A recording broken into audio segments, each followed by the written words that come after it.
Hello everyone, I am the Creep's Cabin. I know you use this video to fall asleep, so before that, like the video and subscribe to the channel. Also, where are you from? And what time are you watching? Now get comfortable and relax.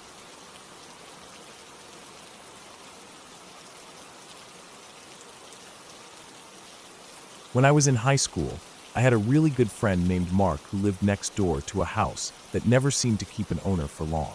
It was always up for sale, and every time someone new moved in, they were gone within a few months, sometimes even weeks. There were never moving trucks, never any warning. Just one day, the lights would be on, cars in the driveway, and then suddenly, the house would be empty again. No explanation, no signs of a normal move. It became a weird joke between us, something we talked about every time we saw the for sale sign go back up. One winter night, we were bored out of our minds, sitting in Mark's room, talking about random things, when he looked out the window at that house. It had been empty for a couple of months by then. Snow had piled up in the yard, undisturbed except for a few stray footprints, probably from the realtor checking in on it. The porch light was off, the curtains all drawn. It looked like no one had lived there for years. "Let's check it out," Mark said. I hesitated. I wasn't really one for breaking into places, even if they were empty. But there was something about the house that had always made me curious. Why did no one stay? What was so bad about it that people left in the middle of the night without a word? The idea of finally getting answers pushed away any hesitation I had. We grabbed our jackets and headed out the back door, cutting across his yard to the house next door. The snow crunched under our boots, and our breath hung in the air in thick clouds. As we reached the backyard, we stood for a moment, looking at the place up close. It was an old craftsman-style house, built probably in the 1950s, similar to Mark's. The paint was chipping, but it wasn't in terrible shape. It just looked abandoned, lifeless. Mark pointed to a small dog door at the bottom of the back door. "I bet I can fit through that," he said. I rolled my eyes but watched as he got down on his hands and knees, wiggling his way through. It was a tight squeeze, but after a few seconds, I heard a soft thump from inside, followed by the click of the back door unlocking. I stepped inside quickly, shutting the door behind me. It was dark, the only light coming from the street lamp outside filtering in through the windows. The air was stale, and it smelled faintly of dust and something else I couldn't quite place. The house was completely silent except for the faint creak of the wooden floors as we moved. We wandered through the kitchen first. It was old but nice. The cabinets were built into the walls, and there was a breakfast table attached beneath a large picture window that overlooked the backyard. We could see our footprints in the snow outside. The house felt normal. Empty, but normal. We sat down on the floor across from the table, just talking, joking around about the house and its weird history. It was cold inside, but not freezing. The power had been shut off, and without heat, the December air had settled into the walls, but it wasn't unbearable. Then, out of nowhere, Mark screamed. Before I could even react, my vision went black. Not just like closing my eyes, this was something else. A complete and overwhelming darkness, like I had been swallowed whole. And with it came a cold so intense that it felt like it was seeping into my bones, pressing against my skin like something solid. It wasn't just the lack of heat, it was something deeper, something unnatural.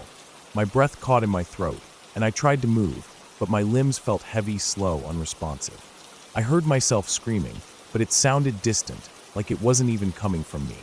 Then suddenly, I felt a hand grab mine, rough and urgent, yanking me forward. My feet stumbled over the floor, my knees buckled, but the grip didn't let go. I was being pulled fast through the house. The coldness clung to me like something alive, wrapping around my body, squeezing my chest. I couldn't see anything, couldn't think, just pure panic as I let Mark drag me forward. Then, as suddenly as it hit, it was gone. My vision snapped back, my body warmed, and I realized we were outside, standing under the street lamp.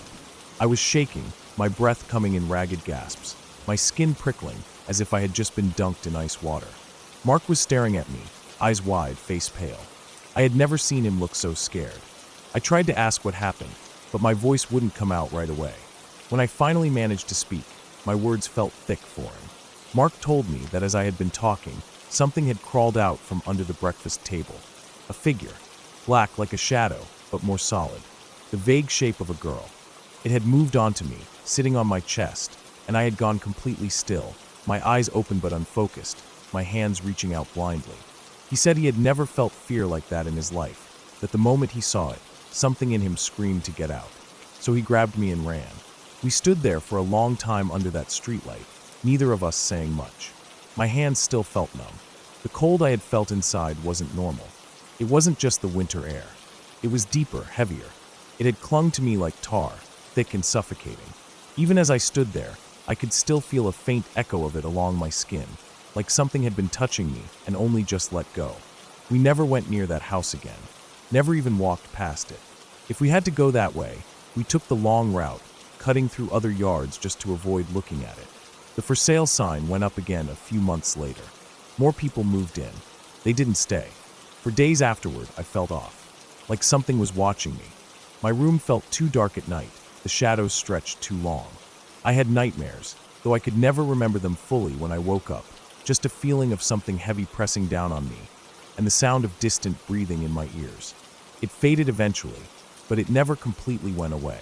Even now, years later, when I think about it too much, I get that same uneasy feeling. A weight in my chest, a faint prickle along my arms, as if that coldness never really left me. I don't know what we felt in that house.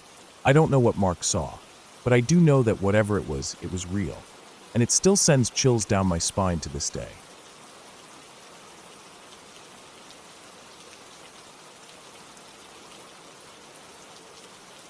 Back in 2004, I was 17 years old, fresh out of a small town, and living in the city for the first time. I had no sense of what was safe and what wasn't. Growing up, we never locked our doors. I walked down empty country roads at night, nothing but the moon and the occasional distant coyote for company. The city was different, but I thought I was just being paranoid when people warned me to be careful. That was the kind of thing you heard in movies or from overprotective parents. Bad things happened to other people, not me. That night, I had stayed out late, not drinking or partying, just wandering. I liked the lights and the noise and the feeling of being somewhere bigger than I had ever been before. The idea of taking a taxi or calling someone to pick me up never even crossed my mind. I figured I could find my way back to my dorm on my own. I wasn't even worried when I realized I wasn't sure exactly where I was. It was a warm night, the streets were mostly empty, and I thought if I just kept walking, I'd recognize something eventually. Then I started noticing the details. The streetlights were busted out. Trash littered the sidewalks. Windows were boarded up or broken. I heard arguing from inside one of the row houses, voices sharp and angry. I saw someone standing on a porch, smoking, watching me as I walked past. I should have turned around right then, but I was already so far from where I had started, and I didn't want to backtrack through the same dark streets I had just come from. A car pulled up behind me. I heard the engine first, the slow roll of tires against the asphalt. I turned my head slightly, just enough to see it out of the corner of my eye. It was an old sedan, paint faded and dull under the dim light from the few working street lamps. The car slowed down until it was matching my pace, creeping along beside me. I walked faster. The car kept up. I could feel my heart start to race, a dull panic rising in my chest. I finally turned my head and looked. There were 5 men inside. I couldn't see their faces clearly, but I could feel their eyes on me. I told myself they were just passing through. Maybe they were looking for an address, or maybe I was imagining things. Maybe I was just being paranoid. I kept walking, eyes forward, trying to ignore the weight of their stares. The car stayed beside me for almost an entire block. I saw an intersection ahead. The car reached it first, turned left, and stopped in the street directly in front of me. My stomach dropped. I stopped walking. I didn't think. I didn't run. I just stood there, frozen. My mind was blank except for one cold, clear thought. This is bad. This is very bad. I looked around, but there was no one else on the street. No open businesses. No traffic. Nothing but dark buildings and the distant sound of a siren somewhere far away. My feet felt like they were cemented to the ground. If I turned and ran, they could catch me in seconds. If I walked past them, I had no idea what they would do. Then, out of nowhere, the porch light on a house just past the car flicked on. The front door opened, and a man stepped outside, carrying a bag of trash. He didn't look at me. He didn't look at the car. He just walked, slow and casual, down the steps and toward the trash can near the curb. The car peeled away. No hesitation. No slow roll this time, just a burst of speed as they took off down the street and disappeared around the corner. My legs gave out. I dropped right there on the sidewalk, shaking so hard I thought I might be sick. I don't know how long I sat there, trying to catch my breath. The man must have heard me because after a moment, he turned and saw me crouched on the pavement. He hesitated for a second, then walked over, keeping his distance like he didn't want to startle me. I must have looked insane, sitting there with my hands over my face, trying to force air back into my lungs. I told him what happened, or at least I tried to. I doubt I made much sense. He just listened, then finally nodded and said something about how I probably shouldn't be out here alone. He asked if I had somewhere safe to go, and I told him about my dorm. He brought me inside. The house was small, a little messy but warm, lived in. His roommate was sitting on the couch, and when he saw me, he just raised an eyebrow. The guy explained, gave him a look that must have said enough because his roommate didn't ask questions. Instead, he handed me a soda and told me to drink it. I don't remember much of the walk back. I was still shaking, still in a daze. The two of them walked on either side of me, not saying much, just making sure I got back safely. When we reached my dorm, they waited until I was inside before they left. I never saw them again. I never even got their names. I wish I had. I would have thanked them properly. I would have told them they probably saved my life that night. I don't know what those men in the car wanted, but I know it wasn't anything good. If that guy hadn't decided to take his trash out at 1 in the morning, I don't know how that night would have ended. I was stupid. I know that. I made a mistake that could have cost me everything. I was lucky, and luck is not something to count on. After that night, I was never careless again. I learned how to pay attention, how to trust my instincts. I learned that bad things don't just happen to other people. I never walked alone that late again. And I never forgot the man who just happened to take his trash out at the right moment.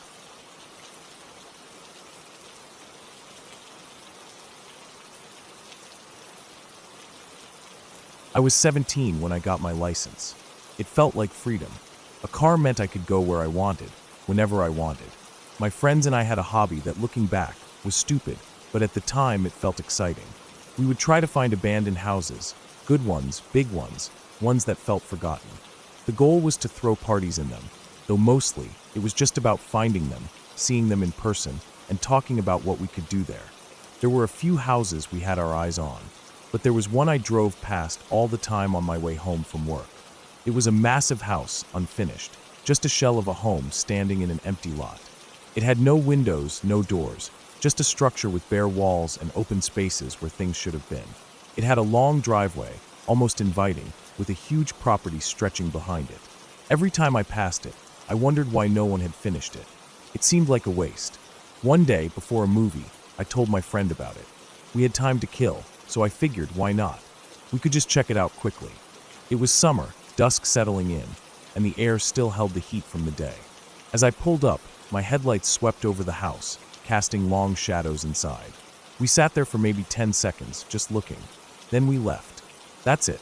We didn't get out, didn't explore, didn't do anything. Just pulled in, stared at it for a moment, then backed out and headed toward the main road. It should have been nothing. A minute later, I noticed headlights behind us. Bright ones. A big truck. I glanced in the rearview mirror, and the truck was right on us, tailing so close that I could barely see its front bumper. My friend noticed too, but we brushed it off. Maybe they were in a hurry. We kept driving, the truck still there, its high beams making it hard to see. It was aggressive. Too aggressive. It didn't back off, didn't slow down. I started getting this feeling in my chest, this pressure. Something wasn't right. At the light, I signaled right. The truck suddenly cut through the gas station on the corner and blocked us off. Just like that. 1 second we were heading home, the next we were trapped. The driver's door opened, and out stepped a man. A massive man. Not just big, but built. Heavy shoulders, thick arms, like he worked with his hands every day. He walked toward us with purpose, and my stomach dropped. This was a busy road. But now, it was empty. Not a single other car. The timing was too perfect. My fingers tensed on the wheel. My friend sat stiff beside me. The man rapped on the window. Hard. A sound that made my pulse jump. I hesitated, then rolled it down. The night air felt thick. He asked what we were doing at the house. The way he said it, it wasn't casual. It wasn't friendly. It was a question, but not really. It was a warning. My mouth felt dry, my mind scrambling for something, anything. I lied. Said we were making a U-turn. He just stood there. watching us, measuring us. The silence stretched, and my heart was pounding so loud I could feel it in my ears. Then slowly he smiled. Not a kind smile, not a reassuring one, just a small, knowing one. Then he waved us off. I drove away as calmly as I could, but the second we were out of sight, my hands shook on the wheel. My friend let out a breath, and neither of us spoke for a long moment. We never went back. Ever. I still passed that house on my way home from work, and every time, I felt that same pressure in my chest. The house was never finished. No construction crews, no workers. Just an empty shell that stayed exactly the same year after year. I don't know what was going on there, but I know that man didn't chase us down just for trespassing. He wasn't mad. He wasn't warning us. He was making sure we understood something. And we did. That house wasn't abandoned. And whatever was happening there, we weren't supposed to see it.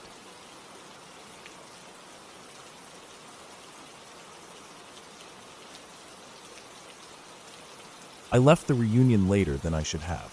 The drive home was going to take about 2 hours, but I figured I could handle it. I had work in the morning, and spending the night wasn't an option. It was already dark, and most of my drive would be along those long, narrow roads lined with thick trees and bushes. The kind you see in horror movies, the ones that seem to swallow up the headlights and turn everything beyond them into nothingness. I had been driving for about 45 minutes when the exhaustion hit me. It wasn't a slow build-up, just a sudden, heavy wave of fatigue. My eyes started feeling heavier, my head nodding forward slightly before I'd jerk it back up. I turned the music up, rolled the window down, anything to shake off the sleep, but it wasn't working. I knew I needed to pull over. I wasn't about to risk falling asleep behind the wheel. The problem was, there wasn't anywhere to stop. No gas stations, no rest areas, just endless trees pressing in on either side of the road. I kept hoping to come across a safe spot to park, but nothing looked right. The road wasn't empty, but cars only passed every few minutes, and I didn't want to just stop somewhere completely exposed. Eventually, I made a choice I wasn't proud of. I pulled over onto the grass, just past a thick patch of bushes, hoping they would obscure my car from anyone driving by. It wasn't perfect, but it was the best I could do. I checked the time, 11:22 p.m. I shut the engine off, locked the doors, and leaned my seat back. The second I closed my eyes, the exhaustion pulled me under. I don't know how long I was out before I heard it. A scratching noise. Light, just barely there, like something testing the surface of the car. I groggily opened my eyes and looked at the clock. 11:50. The sound had already stopped. My body felt leaden with exhaustion, my mind sluggish. I told myself it was probably just an animal, maybe a raccoon or a stray dog sniffing around, then closed my eyes and drifted back to sleep. When I woke up the second time, something was different. The scratching was back, but now it wasn't stopping. A slow, deliberate scrape along the side of the car. My heart started pounding. I reached for my phone, gripping it tight, but I didn't turn on the screen. I just listened, trying to convince myself it was still an animal. But something felt off. If it had been an animal, why had it left and come back almost an hour later? And why was it lingering now? I barely breathed as I slowly, carefully, shifted in my seat, just enough to glance into the rearview mirror. For a split second, I saw movement. A shape darting back into the trees. Too big to be an animal. My stomach twisted. Every hair on my body stood up. I sat frozen, gripping my phone, my mind racing. The stories you hear as a kid, the ones that seem ridiculous in the light of day, suddenly felt all too real. I wasn't about to open my door and check. I wasn't about to be the idiot who investigates a noise. I reached for the keys, trying to move as little as possible. Slipping them into the ignition, I turned them slowly, just enough to hear the soft click before the engine roared to life. My headlights flooded the road ahead, but I didn't look back. I didn't want to see whatever had been out there. I threw the car into drive and pulled back onto the road, my hands gripping the wheel so tight my knuckles ached. I told myself I was overreacting, that I was tired, jumpy, imagining things. I tried to push down the unease crawling up my spine. Then, no more than 100 yards ahead, I saw it. A car, parked off to the side of the road, driver's side door hanging open. I slowed instinctively, my eyes scanning the vehicle. There was no one inside, no movement, just an empty car sitting in the dark. Something in my gut twisted, a feeling raw and urgent, telling me to keep driving.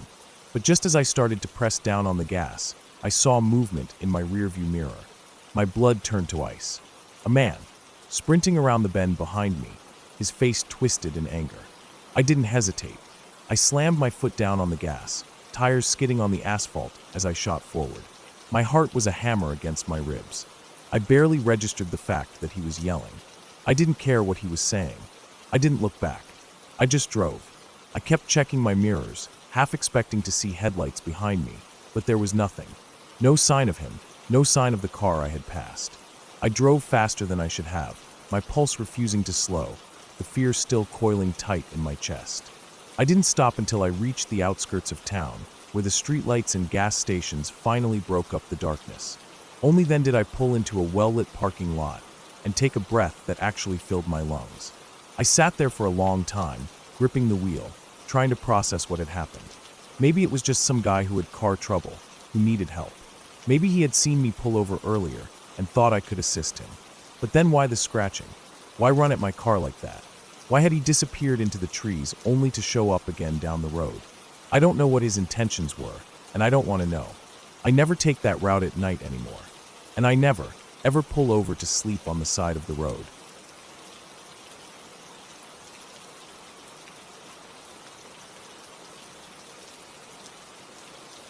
We had been playing there for hours, the three of us, running through the dirt trails of the old unofficial motocross spot. The place was just outside of town, a patch of land that had been worn down over time by the dirt bikes that ripped through it, carving deep ruts into the earth. It was the perfect place for kids like us, plenty of space, hills to climb, and dirt mounds to jump off. There were no adults around to tell us what to do, no one to stop us from getting covered in dust and mud. Somewhere along the way, the idea came to us. We should dig a tunnel. I don't remember who first suggested it, but once the thought was out there, it felt like the best plan in the world. We found a spot at the base of a small hill where the dirt was loose and easy to move. The three of us set to work, taking turns scraping at the earth with our hands, sticks, and whatever else we could find. It was slow going at first, but after a while we started making progress. The entrance widened, the passage deepened. Our fingers were raw, our shirts soaked in sweat, but we didn't care. It was the kind of thing that felt important in the moment, a mission that had to be completed. The tunnel wasn't much, about 6 feet deep and only 2 feet high, but to us it was an achievement. It felt sturdy enough, the way the dirt arched over us, pressing in but holding firm. We had no idea how dangerous it was, no clue that tunnels needed support, that the soil above our heads could shift at any moment. We were just kids playing, lost in the thrill of it. I had crawled in as far as I could go, lying on my stomach, facing the dead end. The air inside was thick, the scent of dry earth filling my nose. I pressed my hands against the packed dirt, imagining what it would be like to make the tunnel even longer. Maybe we could dig until we reached the other side of the hill. Maybe we could turn it into something bigger, a secret hideout, a place only we knew about. I remember feeling proud of what we had done. And then, in an instant, everything changed. The world around me collapsed. There was no warning, no sound, no shift in the dirt before it happened. 1 second, I was staring at the wall of the tunnel, thinking about how much farther we could dig. The next, everything went black. The weight of the earth slammed down on top of me, pressing against my back, my legs, my arms. My face was buried in the dirt, my mouth filled with the taste of soil. It was hot, suffocatingly hot, like being thrown into a furnace. My body was locked in place, unable to move, crushed from every side. My fingers were near my face, but I couldn't even lift them to clear the dirt away. It was as if the world had swallowed me whole. I tried to scream, but my mouth was packed with dirt. My throat burned as I choked on it, coughing, gagging, my body convulsing with the effort. The more I struggled, the more the dirt around me shifted, tightening like a fist closing in. Every breath took more effort than the last, the weight pressing harder against my chest, squeezing the air out of my lungs. Then the darkness changed. It wasn't just black anymore. It was red, a deep, pulsing red, like fire behind my eyelids. The heat, the pressure, the suffocating silence. I wasn't buried anymore. I was in hell. My 7-year-old mind was convinced of it. This was what happened when you died and went to the worst place imaginable. The fire, the suffocation, the absolute terror of knowing you were trapped forever. I couldn't move, I couldn't breathe, I couldn't even cry out for help. My body was screaming inside, every nerve on fire, but no one could hear me. Time didn't exist in that place. It could have been seconds, minutes, hours. It didn't matter. All I knew was the crushing weight, the unbearable heat, and the certainty that I was never getting out. Then something grabbed my foot. At first, I didn't understand. It felt distant, like a dream, something that wasn't real. But then it happened again, a strong, desperate tug. The weight around me shifted, dirt falling away, light creeping in. Hands clawed at my legs, pulling, dragging me backward. My body scraped against the tunnel walls, dirt crumbling, filling my nose, my mouth. And then air. I gasped, coughing, spitting out the dirt that had nearly suffocated me. My chest heaved, my lungs burning as they sucked in the cool, open air. My brothers were there, their faces streaked with sweat and dirt, their hands shaking. They had been digging frantically, tearing through the collapsed tunnel to get to me. Somehow, they had reached me in time. I lay there in the dirt, shaking, my whole body weak and trembling. I was covered head to toe in dust, my hair matted, my skin streaked with mud and sweat. My clothes were soaked through, and as I sat up, I realized, with a flush of embarrassment, that I had pissed myself. We didn't talk about it. No one said a word. We just sat there, staring at the hole that had nearly killed me. We knew, without saying it, that we had been stupid, that we had done something incredibly dangerous without realizing it. The weight of what had almost happened hung heavy in the air between us. Eventually, we got up, brushing the dirt from our clothes as best we could. We walked home in silence, the excitement of the day completely drained from us. My skin felt like it was burning, the heat of the tunnel still lingering in my bones. My brothers didn't tell my parents what had happened. I didn't either. We just went to the backyard, where my mom hosed us down, washing away the dirt, the sweat, the fear. That night, I lay in bed, staring at the ceiling, feeling the phantom weight of the dirt pressing down on me. Every time I closed my eyes, I was back there, buried, suffocating, drowning in the red darkness. I knew I would never forget it, and I never did.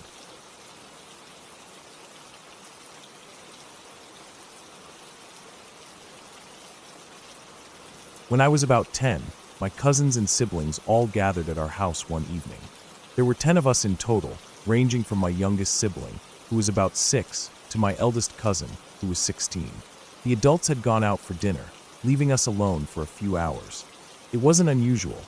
We had all spent time together like this before, and we usually just watched movies, played games, and did whatever we could to pass the time until our parents got home. That night, we were all piled into the living room, watching a movie. The lights were off, and the only illumination came from the glow of the screen and the dim light in the kitchen. It was just a normal night, nothing strange, nothing unusual. The younger kids were curled up with blankets, and a few of us were sprawled across the couches.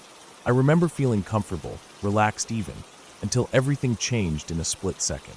Without warning, the entire house shook violently. It wasn't a minor tremor or a slight disturbance. It was a deep, powerful shake, like something had slammed into the house itself. At the exact same moment, a blinding flash of light erupted from the backyard, flooding through the windows and casting strange, sharp shadows across the walls.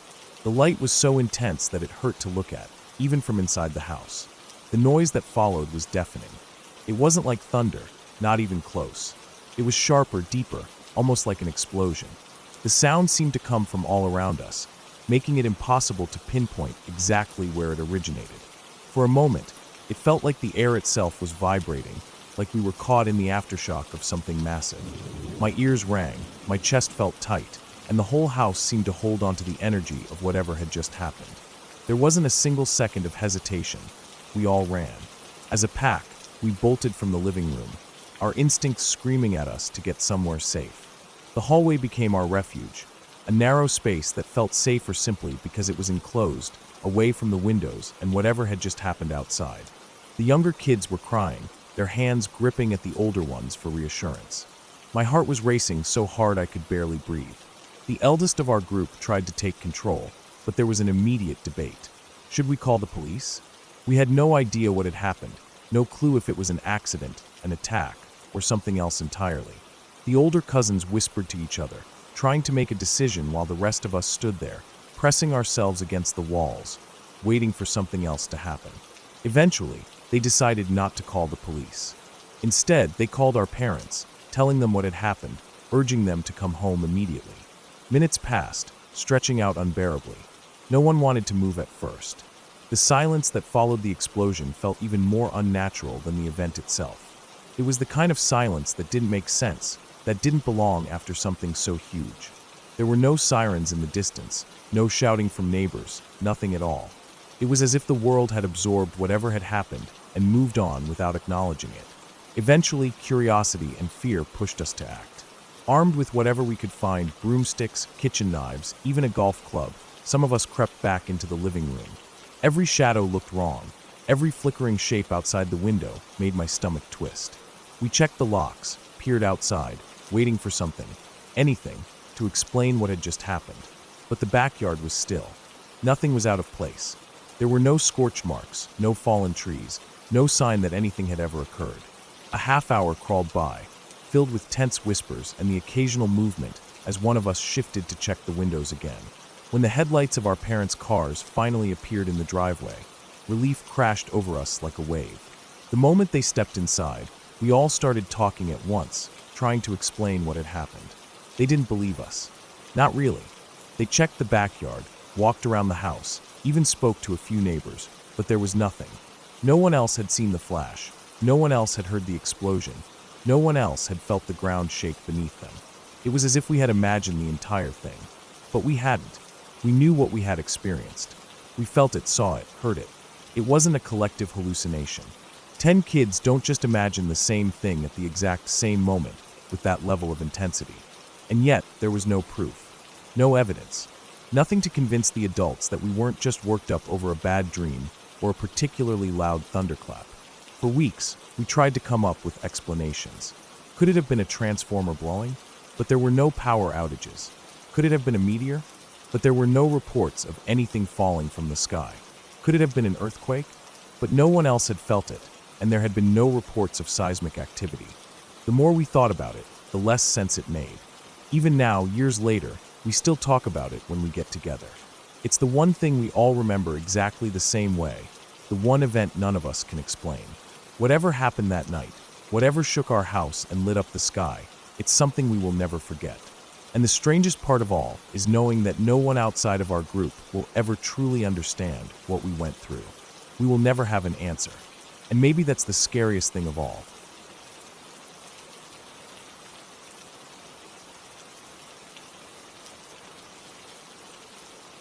I woke up in the middle of the night to a sound I couldn't place. My body was heavy with sleep, my eyelids thick, but there was movement in the doorway, a slow shifting of fabric. My clothes, the ones I'd hung over the doorframe to dry, were stirring, almost like something was shifting through them, searching. My mind was sluggish, caught between dream and waking, but then I saw something that wrenched me into full awareness. It was legs at first, pale gray with dark veins running like cracks in dry earth. The skin looked loose but pulled tight over a frame that was all wrong.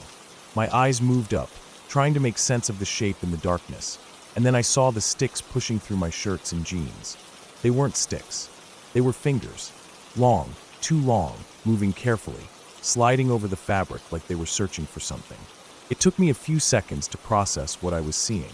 The figure was thin, unnaturally so, but its stomach bulged outward like it had been starved and then force-fed. The skin was completely hairless, wrinkled in some places, tight in others, stretched over sharp bones.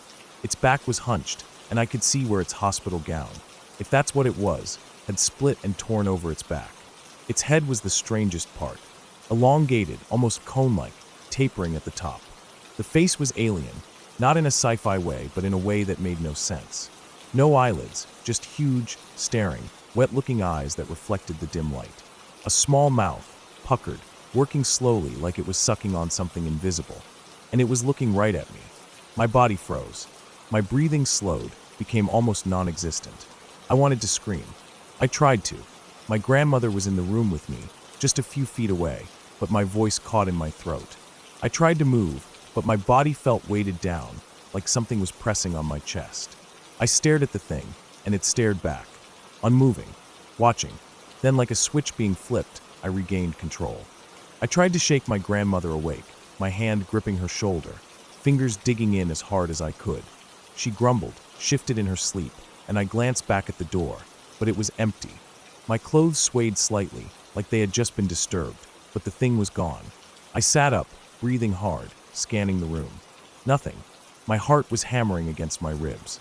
I felt like I had just broken free from something's grip, like I had been trapped in a moment that lasted too long, held there under that thing's gaze.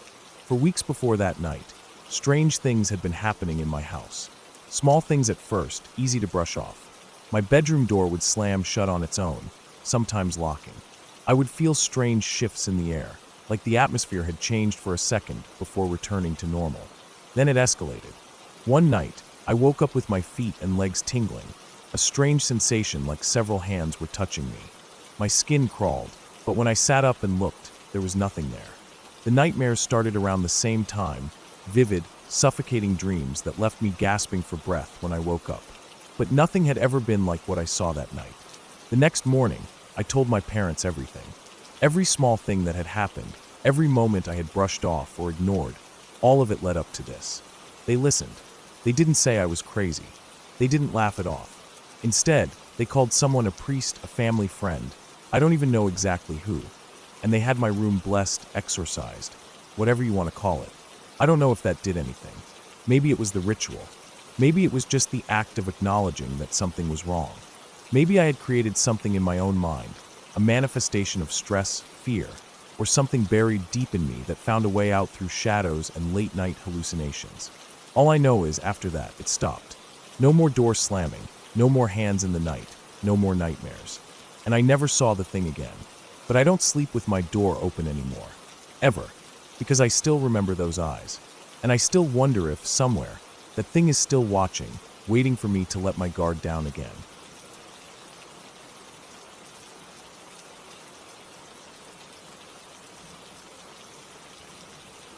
It was a morning like any other, the kind of early darkness that blurred the lines between night and day. The streetlights buzzed, casting a weak yellow glow against the mist that clung to the pavement. My footsteps echoed softly as I walked, the sound absorbed by the damp air. I was halfway through a banana, barely awake, my mind idly debating whether to grab my daily Starbucks before or after my commute. A small, insignificant decision that felt oddly important in the moment. The bus stop wasn't far, just a few blocks from my apartment, a straight shot down the quiet residential street. The houses lining the sidewalk were dark, their occupants still wrapped in sleep. The occasional car sat parked along the curb, coated in a thin layer of dew. It was the kind of morning where the world felt paused, like it hadn't quite started yet. As I approached the corner, a shape emerged from the alleyway to my left. Tall, draped in black. At first, my sleep-addled brain barely processed it. Just another person out early, maybe someone walking home from a night shift. It wasn't until the figure fully stepped into the dim light of the street lamp that my body reacted before my mind did. The slow prickle of unease started at the base of my neck. Something was off. Then he spoke. "Put down your fucking purse." The voice was sharp, cutting through the quiet, stripping away any last remnants of grogginess. My pulse spiked. My body tensed. His words finally registered as my eyes dropped to the gun in his hand, angled at my head. My breath caught. The air around me seemed to tighten, the mist turning into something thick and suffocating. My bag slipped from my shoulder and dangled from my fingers. My heart was pounding so hard I could feel it in my throat, my wrists, my temples. Every nerve in my body screamed at me to move, but I couldn't. Not yet. He gestured with the gun. "Put down your bags." My voice was shaky, too high. Okay, I'm putting them down."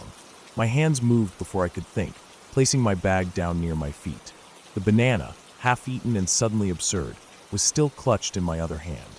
The sticky residue clung to my fingertips. "Come here." I didn't move. "Get down on the fucking ground." The words carried weight, pressing down on me harder than I thought possible. My knees wobbled, and I did as I was told. Slowly, deliberately. I knelt on the damp pavement, my hands splayed in front of me. The cold seeped through the fabric of my pants. My breath was too loud in my ears. My mind screamed at me to run, but my body was still waiting, calculating. The man moved closer. I could smell him now. Sweat, smoke, something metallic. He loomed over me, the gun now level with my head. Every muscle in my body locked up. The scent of banana was overwhelming, mixing with the damp asphalt beneath me. Then something shifted. A pause. It was almost imperceptible, just a beat, a flicker of hesitation. But I felt it, the way his grip on the gun adjusted, the way his weight shifted slightly back. He was looking at me, really looking at me. I didn't know how I knew, but I knew. He had just realized something. I wasn't a man. His body language changed. Not relaxed, not less dangerous, just different. I felt it before I understood it, a sharp twist of fear, so sudden I thought I might be sick. He straightened, stepping back just slightly, and gestured toward the alley. "Come with me." No. That was the word screaming inside my head. No, no, no. Every instinct I had, every warning I had ever heard, told me that if I went down that alley, I wouldn't be coming back. My stomach clenched, so hard I thought I might throw up. But I didn't say no. I couldn't. Instead, I did the only thing I could do. "I'm coming," I said, my voice as steady as I could make it. "I'm following you." I moved, shifting just slightly, angling myself toward the sidewalk instead of the alley. And then he made his mistake. He believed me. He turned, just for a second. Turned his body, turned the gun, just slightly away from me. That was all I needed. I ran.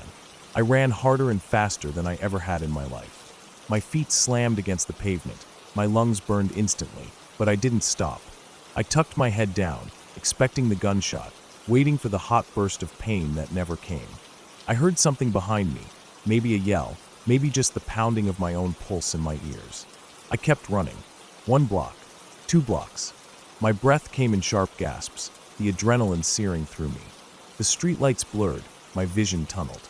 I turned corners at random, zigzagging, my legs screaming in protest. My hands were still sticky. My stomach was cramping. I couldn't think beyond the next step, the next turn, the next breath. Finally, after what felt like forever, I reached my apartment building. My fingers fumbled with my keys, slippery with sweat. I forced myself to look around, scanning the shadows, the street, the alleyways. I saw nothing. No movement. No dark figure chasing me. I shoved the door open and locked it behind me. Then I collapsed against the wall, my breath still coming in ragged gasps, my entire body trembling. My stomach churned violently. I felt lightheaded. My hands wouldn't stop shaking. The banana peel was still clutched in my fingers. I let it drop to the floor. I didn't sleep that night. I couldn't. Every time I closed my eyes, I saw his face, his gun, his body blocking the alley. The what-ifs clawed at me.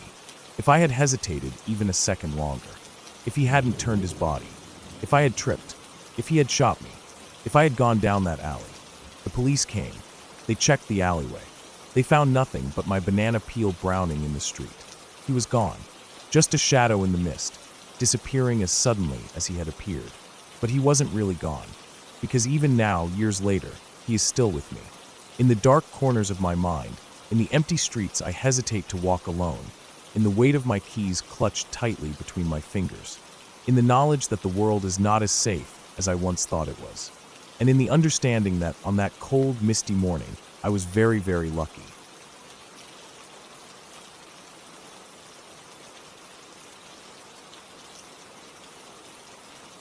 We had been skating all afternoon. Tim, Brandon, and I spent hours at the park, grinding curbs, practicing kickflips, and just messing around like we always did. The sun was starting to set, painting the sky orange and pink, and we decided to head to the 7-Eleven to grab something to drink before going home.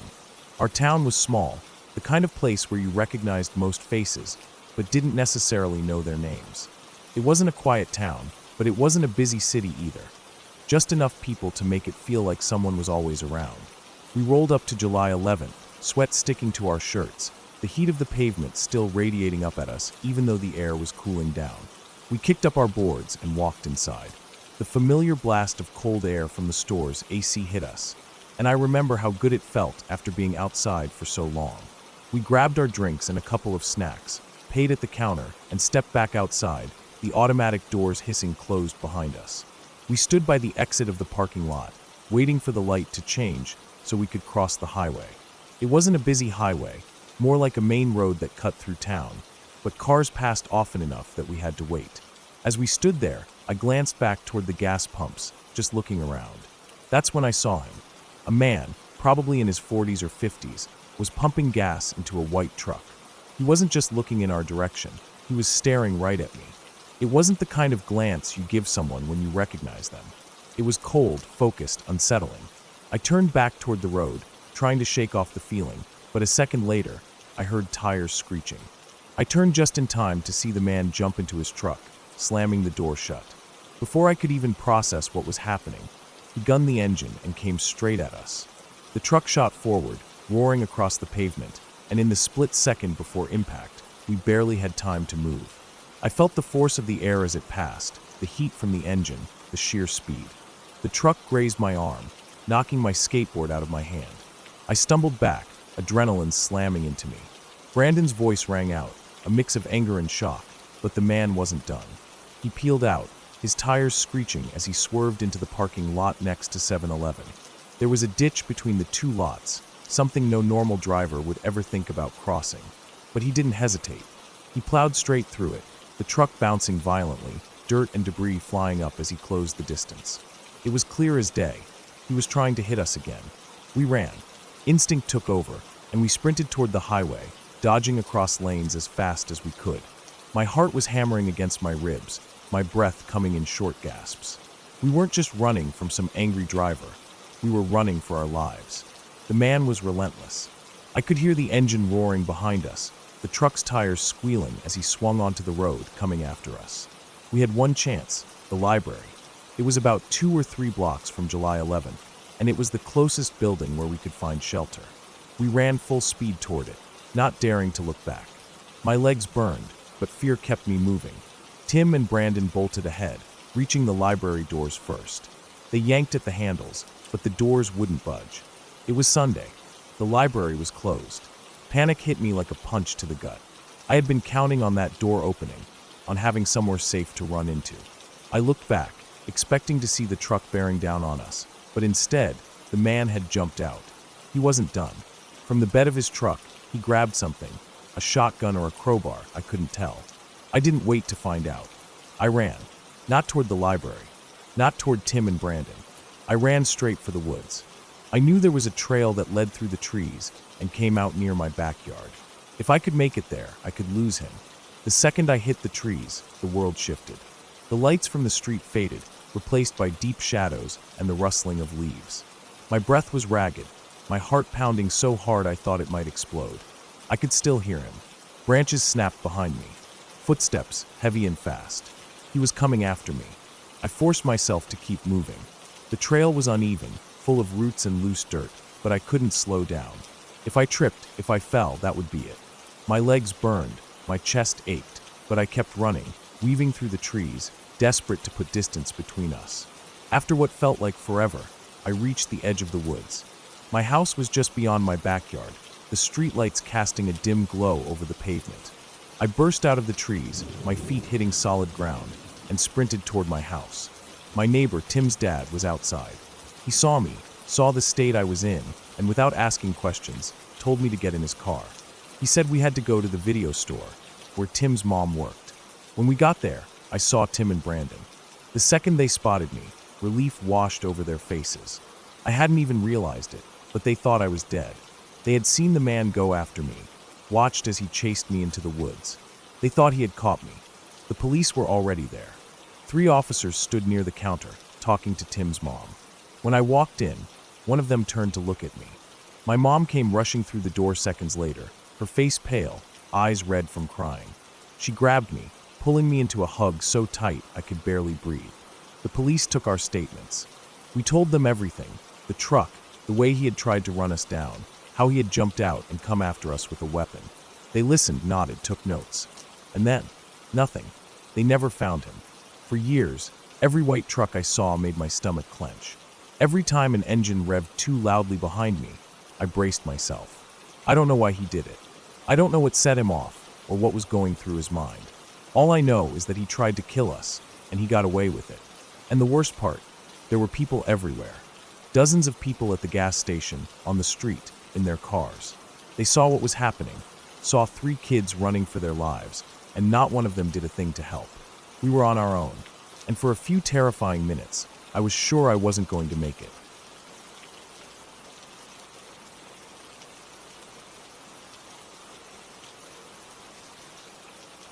The battlefield stretched before us, a vast, open expanse of gently rolling hills under a gray November sky.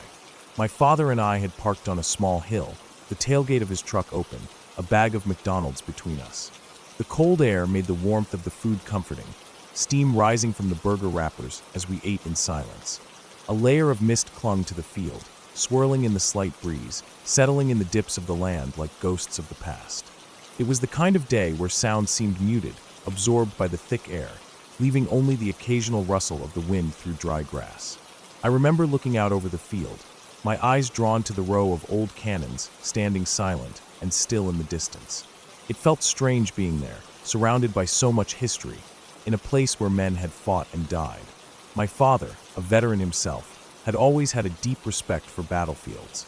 He wasn't the sentimental type, but there was something about standing on ground where soldiers had once stood that made him quiet, reflective. It was then that we saw him, a lone figure, standing near the cannons, dressed in full Civil War attire. His uniform looked old, worn, though not ragged. His posture was straight, his stance firm. Even from a distance, there was something unsettling about him. He wasn't moving, except for one arm, raised in a slow, deliberate wave. Not the kind of wave you give when you recognize someone. This was different, a beckoning gesture, a come here. My father narrowed his eyes, watching the man for a long moment before reaching into the truck for his binoculars. He adjusted the focus, bringing the man into sharp clarity. After a few seconds, he handed them to me without a word. I lifted them to my eyes, the cold metal pressing against my skin as I adjusted the lenses. Through the binoculars, I could see every detail. The buttons on his uniform, the creases in the fabric. He wore a Confederate uniform, his hat tilted slightly forward, shadowing his face. His expression was unreadable, but his eyes, there was something off about them. They seemed too dark, almost like empty sockets. He kept waving, his arm moving in the same slow, repetitive motion. I couldn't look away. My father shifted beside me, rubbing his hands together against the chill. Probably a reenactor, he said, mostly to himself. Maybe he needs help. Without hesitation, he started down the hill toward the man. I kept the binoculars up, watching as my father walked across the field, his boots sinking slightly into the damp ground. The man kept waving, his arm never stopping. My father got closer, maybe 20 feet away, then 10. He slowed down. From my angle, it looked like he hesitated, confused. He stopped completely, standing just feet from the man.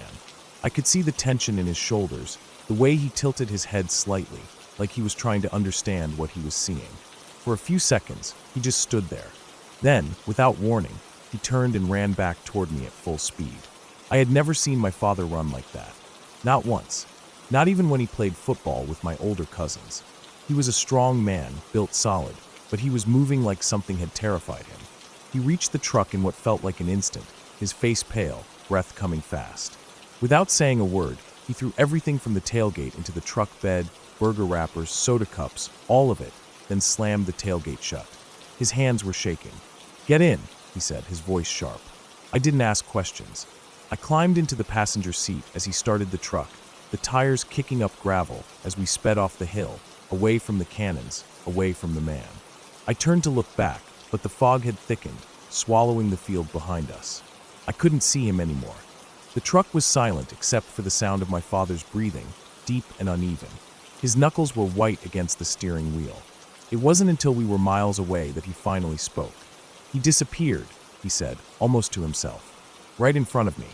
1 second he was there, and then gone, just faded away. I didn't know what to say. From my perspective, he had never disappeared. My father had been standing right next to him when he turned and ran. I had watched the whole thing through the binoculars. The man had still been there, standing in the same spot, waving that slow, eerie wave. We never talked about it much after that. My father wasn't a man who scared easily. He had seen combat in Vietnam, had been in situations that would have broken most men. But whatever happened on that battlefield shook him. Even years later, when someone brought up the Civil War or battlefields in general, he would get quiet, a distant look in his eyes, like he was somewhere else entirely. I don't know what we saw that day. Maybe it was just a trick of the fog, an overactive imagination on a misty afternoon. Maybe it was a reenactor playing a part, standing so still, so strangely, that it unsettled us. But I know this, my father didn't scare easily. And I have never, in my life, seen him run like that before or since. To this day, when I think back to that moment, to the cold air and the silent battlefield, to the man in the Confederate uniform waving so deliberately, I feel the same unease creeping up my spine. Some things don't have explanations. Some moments stay with you forever.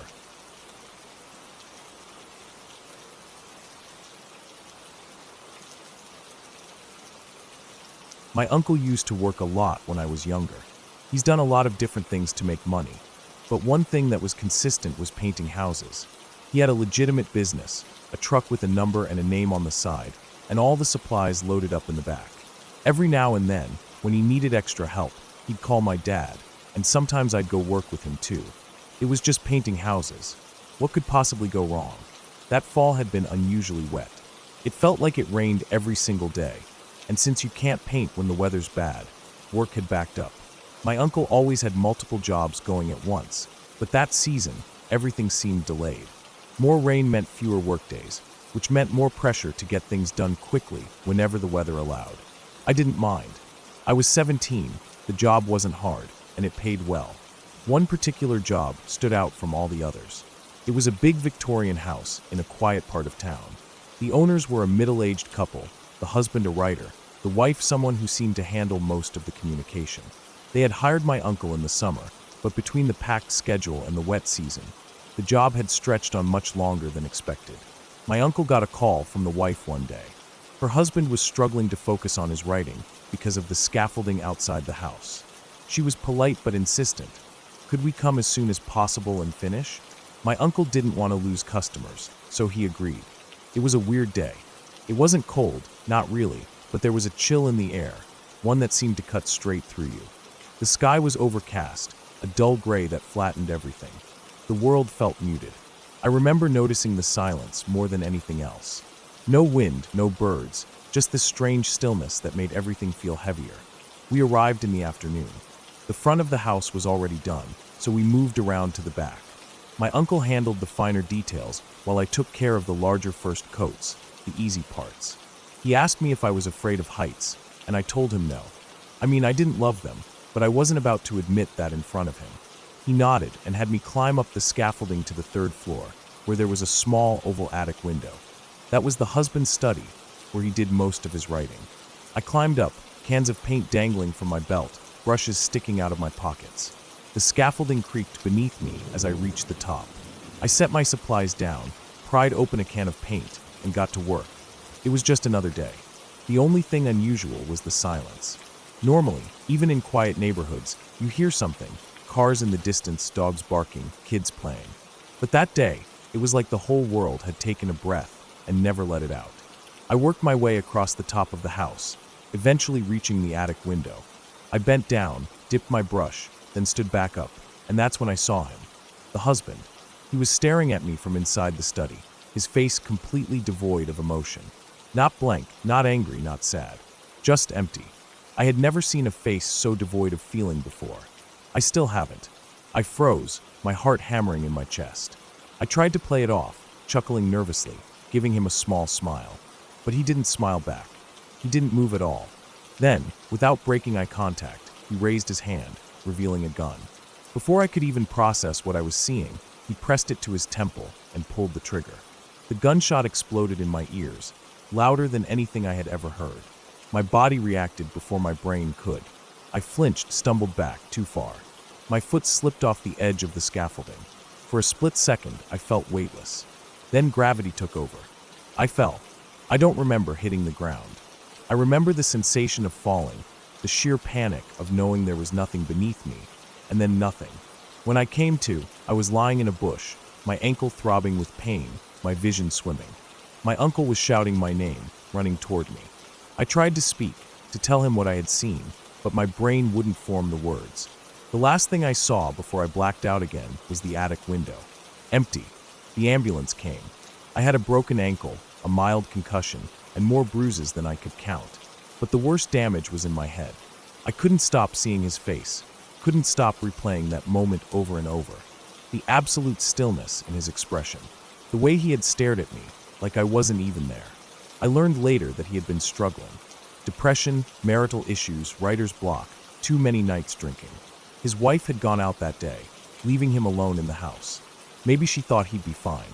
Maybe she thought he just needed some space. She moved out not long after. The The house sat empty for months, then years. No one ever moved in. The paint job was never finished.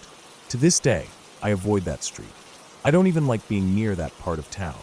I know it's irrational, but some part of me is afraid that if I pass by and glance at that window, I'll see him there, staring back at me, cold, emotionless, like he never really left.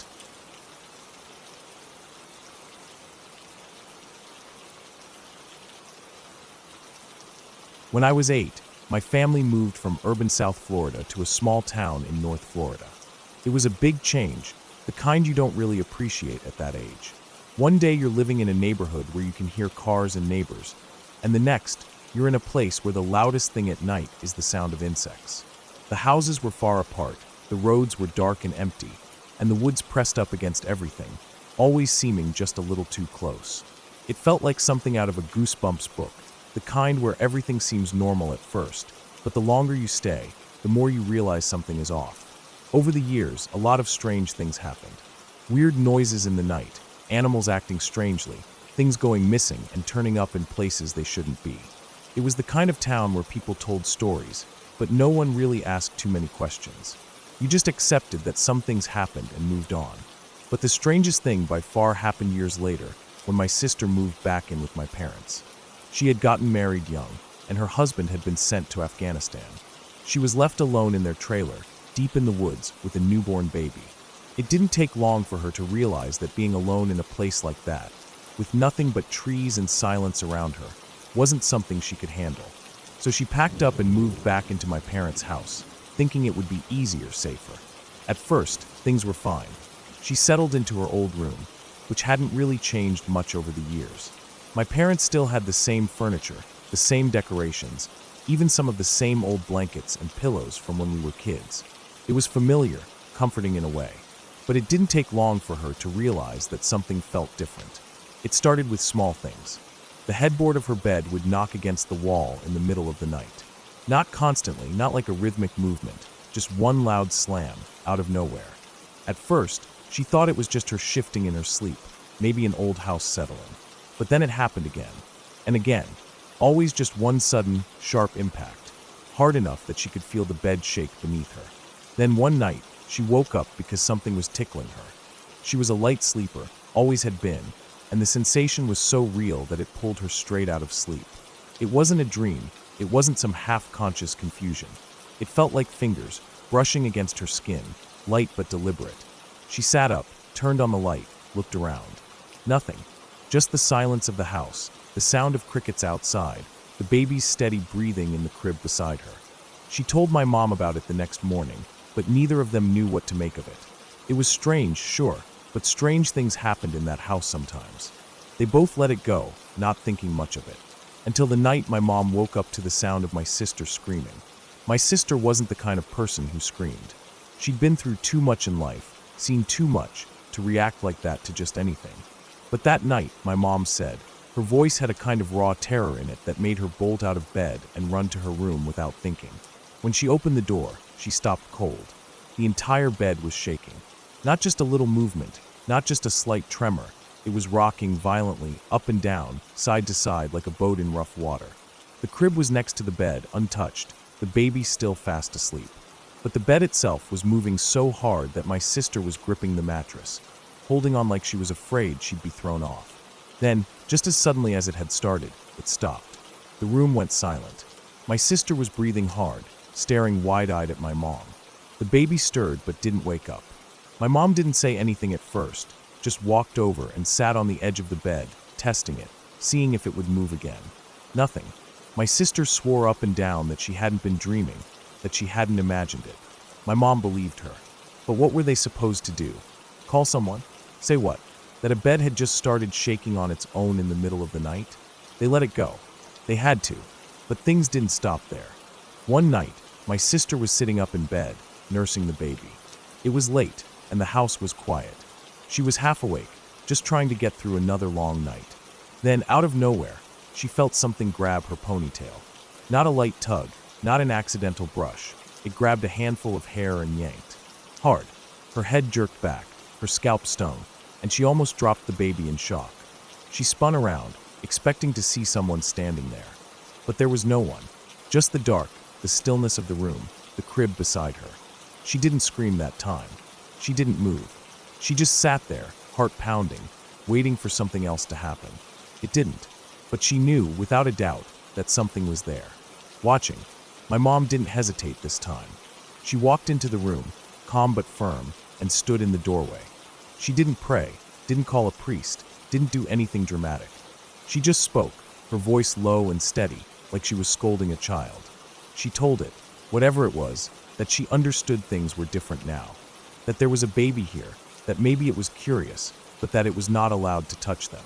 It could stay, it could watch, but it would not touch them again. And just like that, it stopped. No more shaking bed. No more tickling. No more yanked hair.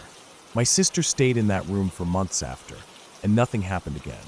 It was like it had listened, like it had understood. She never tried to explain it. None of us did. Because what could we say? That something invisible had been reaching out, testing the boundaries of the house, seeing how far it could go. That something had been waiting, watching, only to back off when it was told to? The strangest part was that none of us were even surprised. Not really. Because after living in that town for so long, after seeing all the little things that never quite added up, it just felt like another part of the story. Another thing that happened that we didn't ask too many questions about. My sister eventually moved out again, and the house went back to being quiet. Life moved on. But even now, all these years later, when I think about that time, I wonder. I wonder if it's still there, whatever it was. I wonder if it's still watching.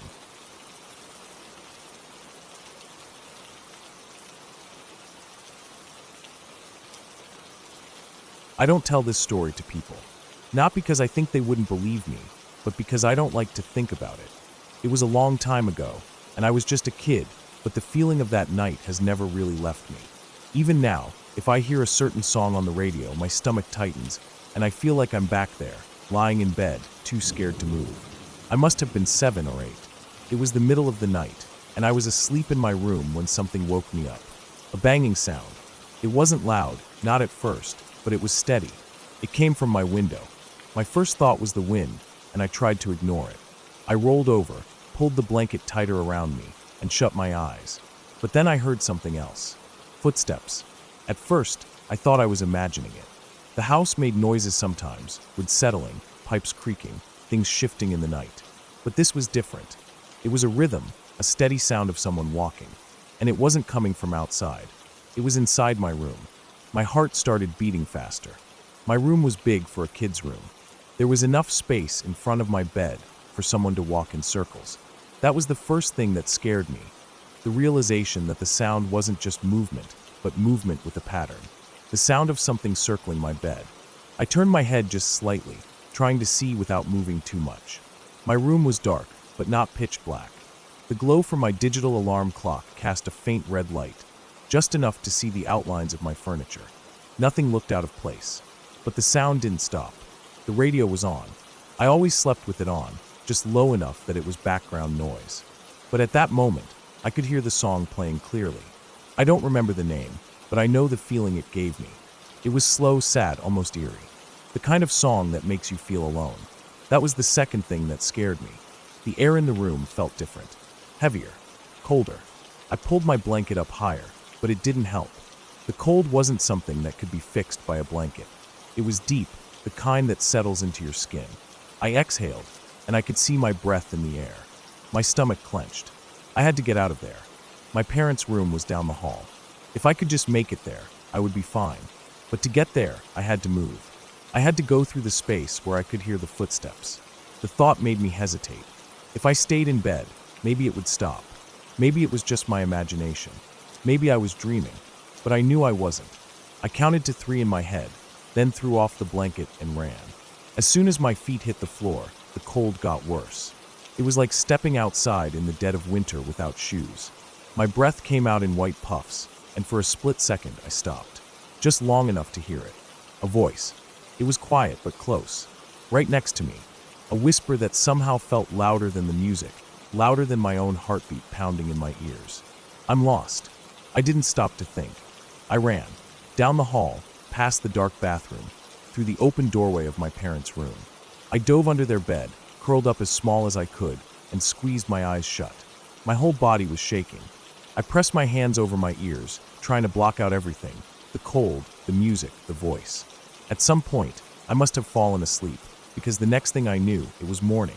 The light was streaming through the windows, and I could hear my mom moving around in the kitchen. The air was warm again. I crawled out from under the bed and stood up on shaky legs. My throat was dry, my body sore from sleeping curled up on the hard floor. I walked slowly back to my room, my stomach twisting with every step. My bed was just as I had left it, blankets still thrown back from when I had run. My radio was still on, playing something light and happy. The window was closed. Everything looked normal, but the feeling in my chest told me it wasn't. I never told my parents. I wanted to, but I knew they wouldn't believe me. They would say I had a bad dream, that I imagined it. And maybe I did. Maybe I was half asleep, and my brain made up something that wasn't there. But to this day, I know what I heard. I know what I felt. I know that for one long, terrifying moment, something was in that room with me. And whatever it was cold, lost, and looking for something. I never slept with the radio on again.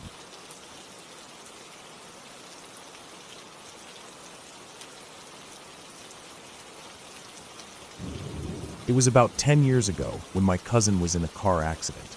She was 17, maybe 18 at the time, and the injuries were bad. She held on for a couple of weeks in the hospital before she passed. It was the kind of death that left a gap, not just in our family, but especially for my dad's sister, our aunt. My cousin had been close to her, babysitting her kids all the time. They were little, no older than 4 years old, and they adored her. She had this way of making them laugh, keeping them entertained, always patient with them no matter how much they ran around or made a mess. At the time, my aunt's house was under construction. She had been expanding, making more room as the kids grew. The work had started just before my cousin's accident and continued on afterward. There wasn't much choice. The house was already halfway through being changed, and stopping wouldn't have made sense. The workers came and went, cutting wood, installing drywall, hammering in nails, laying tiles. The house had that half-finished look for a while, exposed beams and plastic sheeting covering parts of it. One day, my aunt was at work when she got a call from one of the construction workers. He sounded irritated, complaining about a teenage girl who kept showing up at the site. He said she'd been walking around the house, not really talking to anyone, just there. It wasn't a one-time thing, either. He said she'd shown up a few times over the past few weeks. It was becoming a problem because no one knew who she was or why she was there. He didn't want some kid wandering around an active construction site. Too many hazards, exposed nails, loose boards, open wiring. It was dangerous, and if she got hurt, it would be a problem for them. My aunt asked for a description, thinking maybe she'd recognize the girl if she was from the neighborhood. The worker described her: long brown hair, a red baseball cap, denim dungarees, and a white jacket. My aunt went quiet. That was exactly what my cousin always wore. The same red baseball cap she'd had for years, the same dungarees she loved, the same jacket she barely ever took off. She told the worker she'd check into it and hung up. I can't imagine what she must have felt at that moment. Maybe confusion, disbelief. The construction worker had no way of knowing what my cousin looked like or what she used to wear, but the description was too perfect. Maybe she thought it was just some coincidence. Maybe she figured she'd drive home and see some neighborhood girl walking around in similar clothes. Just some kid that happened to look a little like my cousin. But when she got home, she found the workers still there, taking a break. She went inside, grabbed a picture of my cousin, and walked back out. She showed it to them, asking if this was the girl they had seen. One by one, they all nodded. That was her, the girl that had been walking around the site, the one they kept seeing over the past few weeks. My aunt didn't know what to say. She told them the truth. Her niece had passed away weeks ago. The workers didn't argue. They didn't try to explain it away. They just looked uncomfortable, uneasy. Maybe they thought they had made a mistake, but it was hard to mistake something like that. My cousin's look was distinct. After that, the workers stopped mentioning it. My aunt never got another call about it, and no one brought it up again. The house was finished eventually, the construction wrapped up, and life moved on. But the story stuck with me. We weren't the kind of family that believed in ghosts or anything like that. Nothing strange had ever happened before, and nothing strange happened after. It was just that one thing. It didn't make sense, but it happened. The workers saw someone who shouldn't have been there, and they all described her the exact same way. There are things in life that don't have easy explanations. Maybe there was some logical answer. Maybe it was a coincidence, a girl from the neighborhood that no one had noticed before. Maybe the workers got mixed up, remembered someone else, convinced themselves they saw what they didn't. Or maybe they really did see her, walking through the unfinished rooms, looking at the house she'd spent so much time in. No one ever saw her again. The house got finished. The family moved forward. But every time I think about it, it still makes me stop. It still makes me wonder.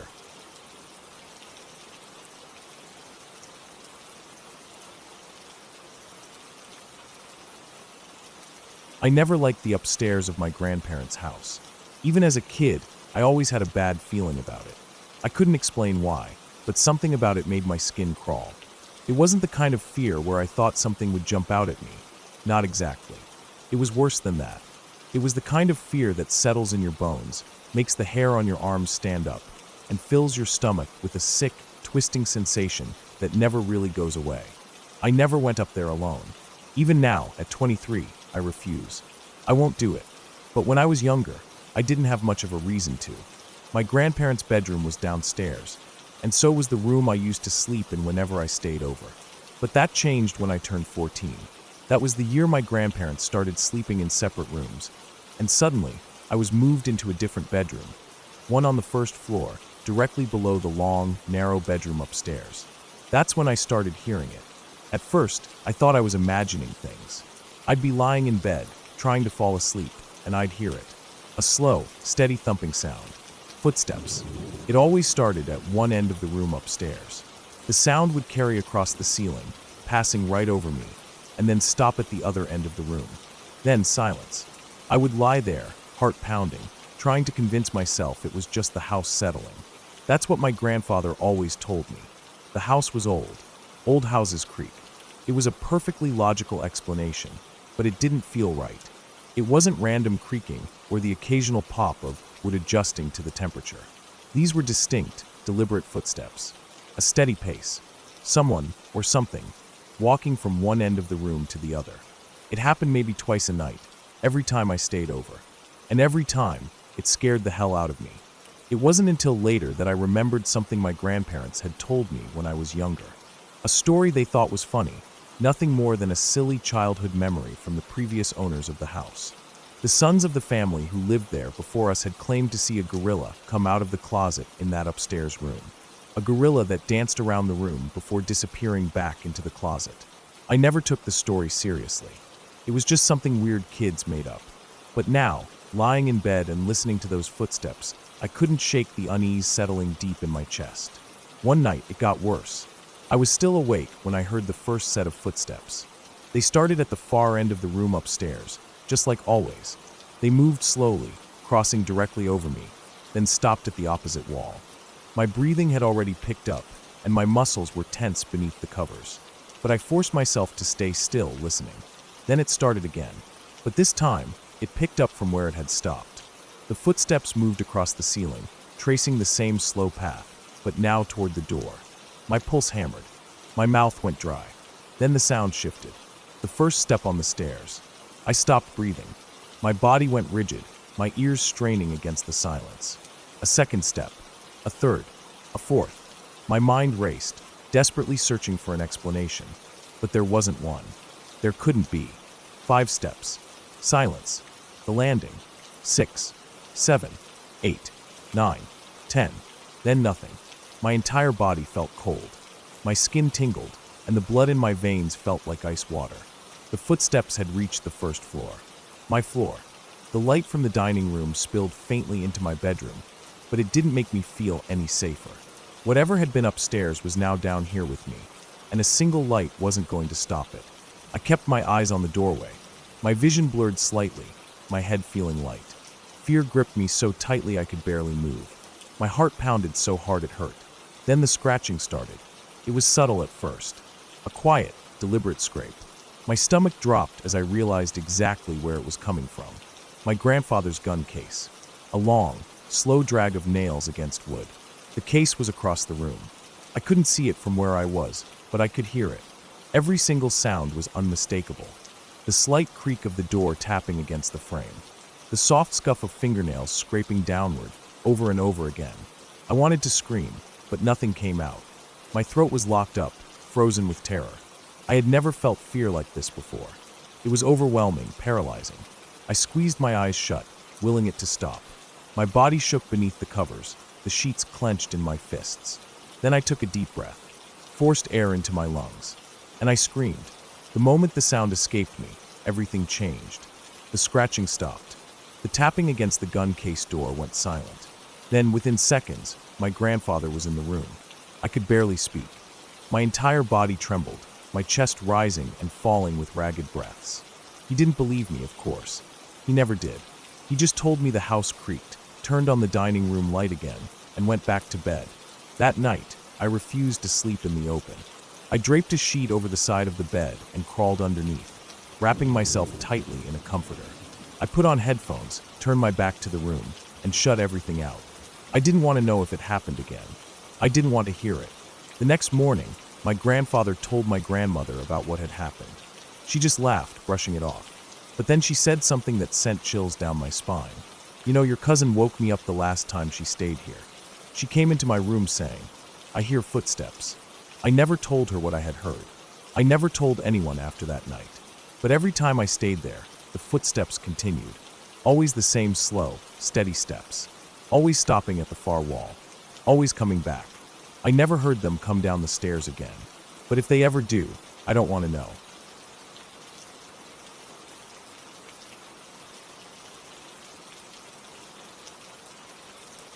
I was still getting used to the idea of being CPR certified. It had only been a week since I had taken the course, sitting in a classroom with mannequins laid out before us, learning the steps in a controlled environment. The dummies didn't have faces. They didn't have histories or families or regrets. They didn't look up at me with tears frozen on their cheeks. When I left that certification class, I never thought I would actually have to use what I learned. That afternoon, my friends and I were at a thrift store, searching through racks of secondhand clothes for Halloween costumes. The air smelled like dust and old fabric softener, the overhead lights buzzing faintly. We were joking, pulling out ridiculous outfits, holding up sequin jackets and neon dresses, laughing about how we could put together the most ridiculous group costume. It was supposed to be a normal day. I was in the dressing room when everything shifted.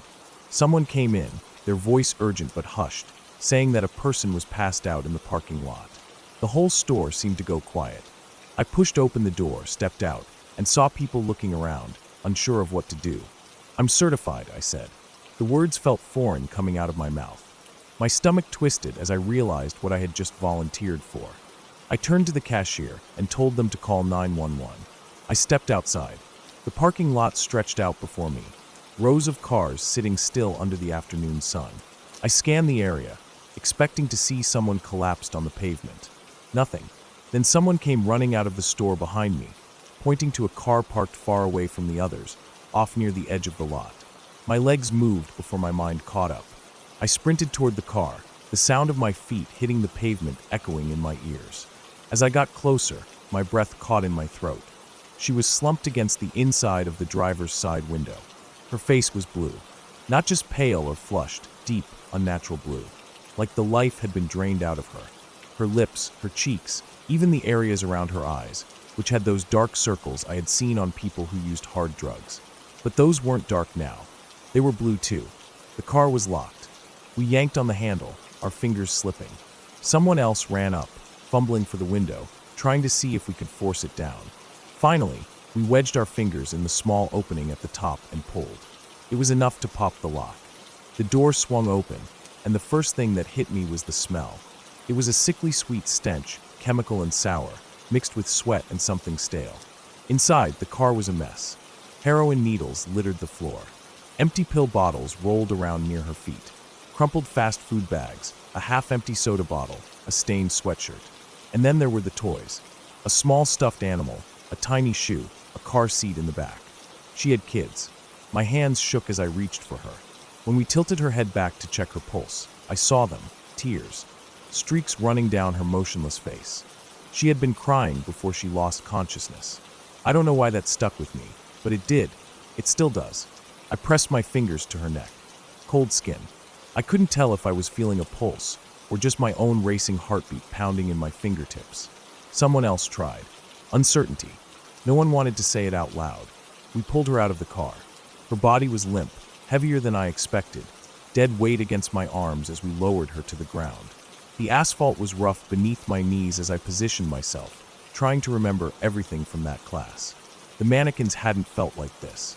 They didn't have bones that shifted under pressure, didn't have faces that looked so drained of life, didn't have arms that flopped uselessly to the side. I started compressions.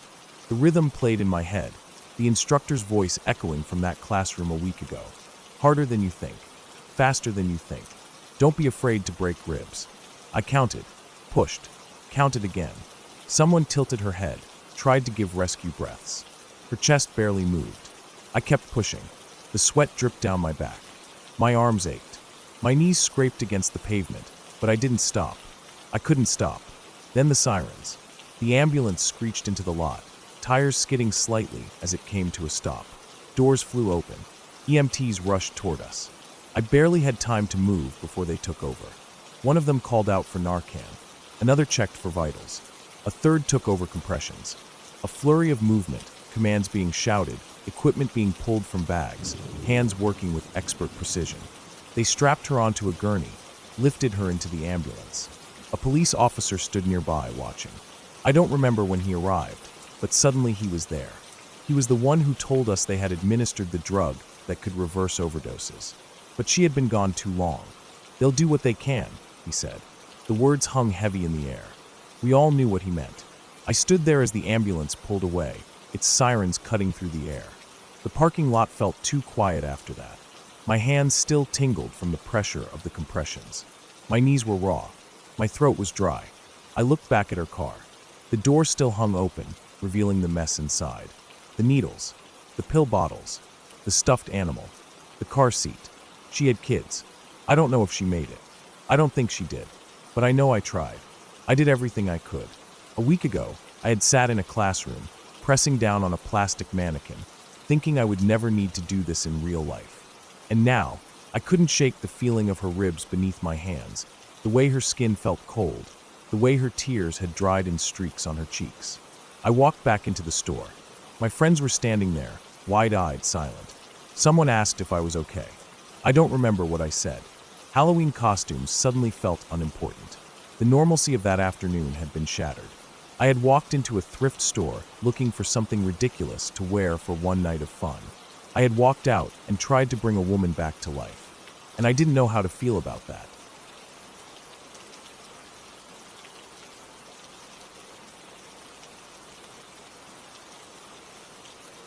It was a cold evening when I drove over to my girlfriend's house.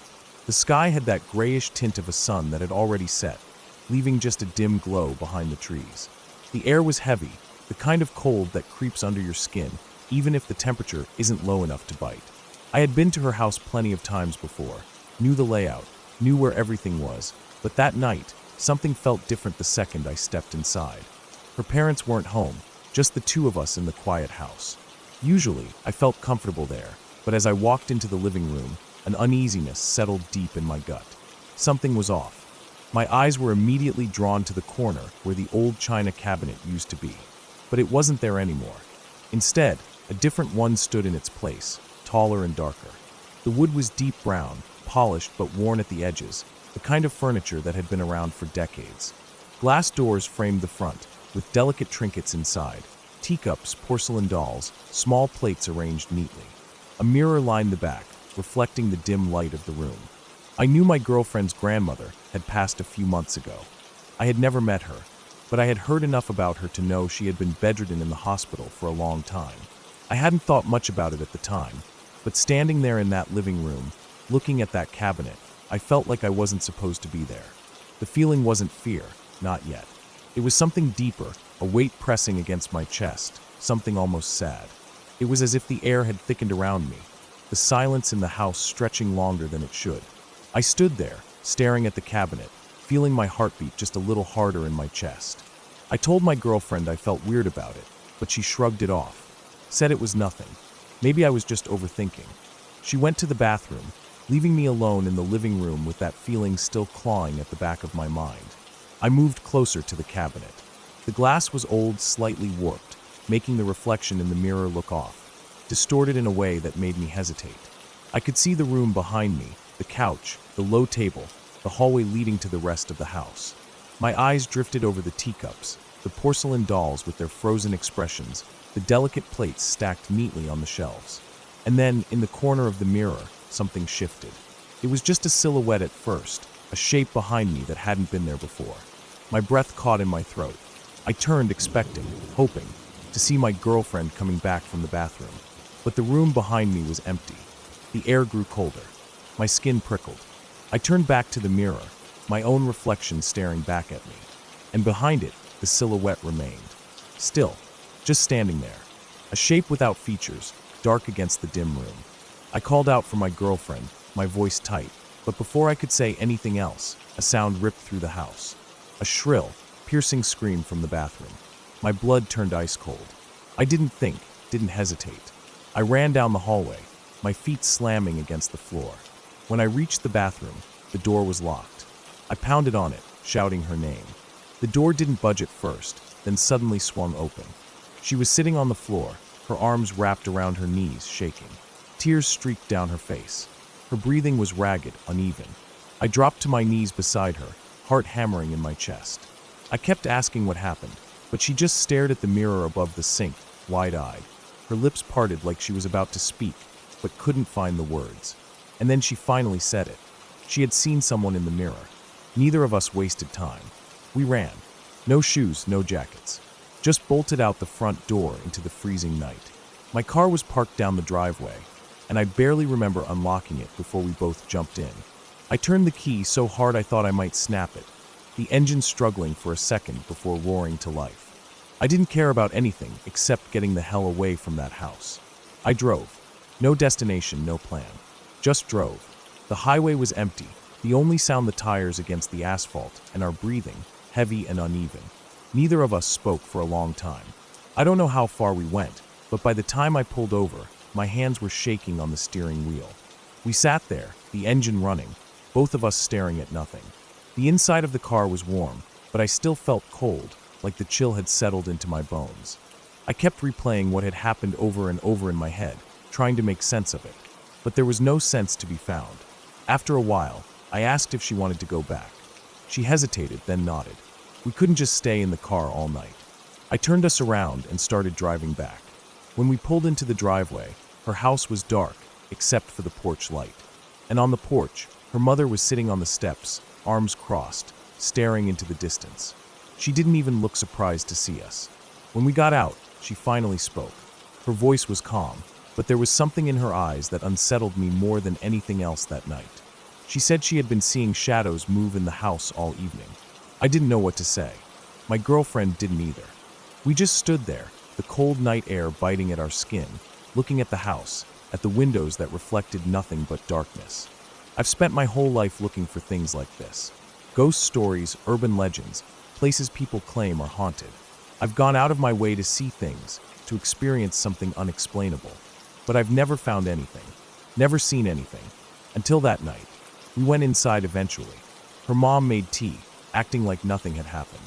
My girlfriend stayed close to me, her hands still shaking a little. The house felt different now. The air was still thick, the shadows still too deep in the corners. But we stayed. What else could we do? The china cabinet was still in the living room, just as it had been. The glass still reflected the room, the mirror still warping the shapes behind us. The dolls, the teacups, all still in place. I didn't look at it again. Not directly. I don't know what we saw that night. I don't know what it was that made that house feel different. I just know that ever since, I haven't wanted to go looking for things anymore. Because sometimes, when you finally find what you're looking for, you wish you hadn't.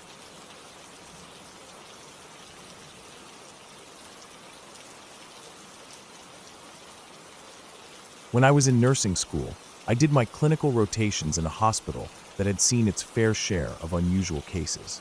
But there was one night, one patient, that I would never forget.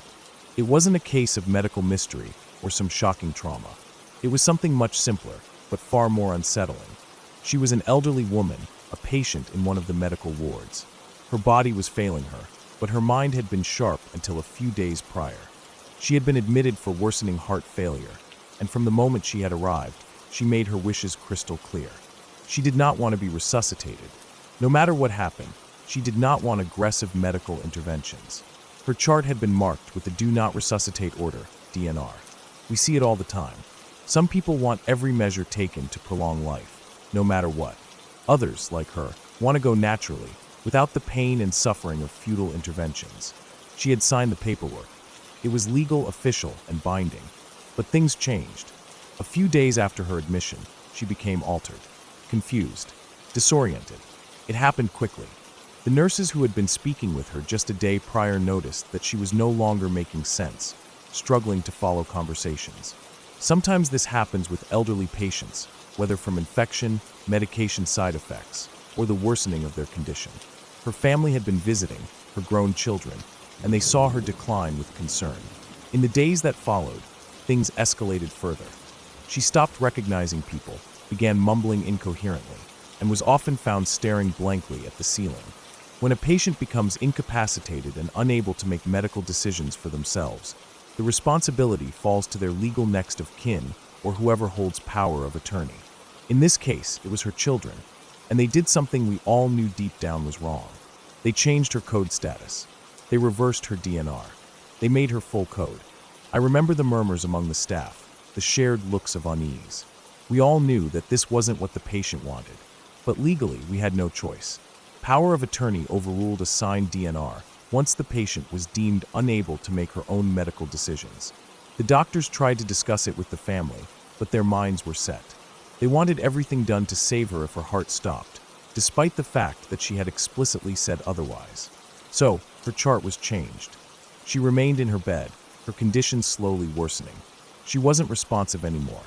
Her breathing was labored, her skin pale and clammy. Her heart was failing. And then it happened. The code alarm rang out. I was in the hallway when I heard it, that piercing sound that sends every medical professional into action. I rushed into the room along with the other nurses, and there she was. No pulse, no breathing, ventricular fibrillation. Her heart was quivering uselessly, unable to pump blood. A rhythm that, without immediate intervention, was incompatible with life. She should not have been coded. She should have been allowed to go peacefully. But the family had overridden her wishes, and we had no choice. We started CPR immediately. I pressed my hands down on her frail chest, feeling the ribs shift beneath my palms with each compression. We worked quickly, efficiently. Oxygen was forced into her lungs, medications were pushed into her fore, and within moments, the code cart was at the bedside. The doctor grabbed the defibrillator paddles. The machine had been checked that morning, as it was every morning, and it was fully functional. There was no reason it should fail. Clear. Nothing. No shock. The machine did not respond. The doctor tried again, pressing buttons, adjusting settings. He called out for the charge nurse to confirm that everything was connected properly. The machine was on. The leads were attached. There was no reason it shouldn't work. Again, he tried. Again, nothing. We continued CPR. The minutes stretched on. We switched compressors, taking turns to keep the blood flowing. Medications were administered, but her rhythm remained the same, useless, pulseless. The doctor tried the defibrillator a third time. Nothing. We all felt it then. That strange, creeping feeling of unease. The defibrillator had never failed before. The hospital checked the machines daily. If one ever malfunctioned, it was replaced immediately. But now, when this woman, who had so desperately wanted to avoid this very situation, was being forced into a full code, the machine simply refused to work. And then she was gone. I don't know how much time passed before the doctor finally called it. I just know that the second he announced her time of death, the defibrillator let out a single, sharp beep. It was working again. The doctor stared at the machine, his expression unreadable. We all did. No one spoke for a long moment. The room felt heavy, suffocating. I watched as one of the other nurses hesitantly pressed the test button on the defibrillator. A shock was delivered. Perfectly functional. Just like that. I looked down at the woman on the bed, her face finally still. Peaceful, in a way it hadn't been just minutes before. I don't know if it was just a bizarre coincidence or something else, but in the end, she got what she wanted. No resuscitation. No second chance at a life she had already chosen to let go of. The machine had failed at the one moment it needed to. And once she was gone, It worked just fine. The hospital checked the machine afterward. There was no reason for the failure. No explanation. In all my years in medicine, I have never seen a defibrillator fail like that. And I have never seen one start working again the second a patient dies. I have been a nurse for over 20 years now. I have seen things that I wish I hadn't. But this was something different. I will never forget that woman. I will never forget her final moments. And I will never forget the way that machine refused to intervene when it wasn't supposed to. Sometimes, things happen that we cannot explain. But I know this. That woman did not want to be resuscitated. And in the end, no matter what her family wanted, she got her wish.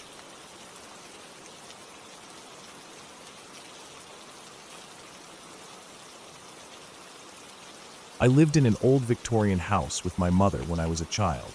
It was one of those grand, towering houses with tall windows, heavy wooden doors, and winding staircases. The kind of house that always felt a little too big, a little too empty, even when someone was home. My mother worked long hours, so most nights, it was just the two of us. From the time I was about 5 or 6, I would hear laughter while I was trying to sleep.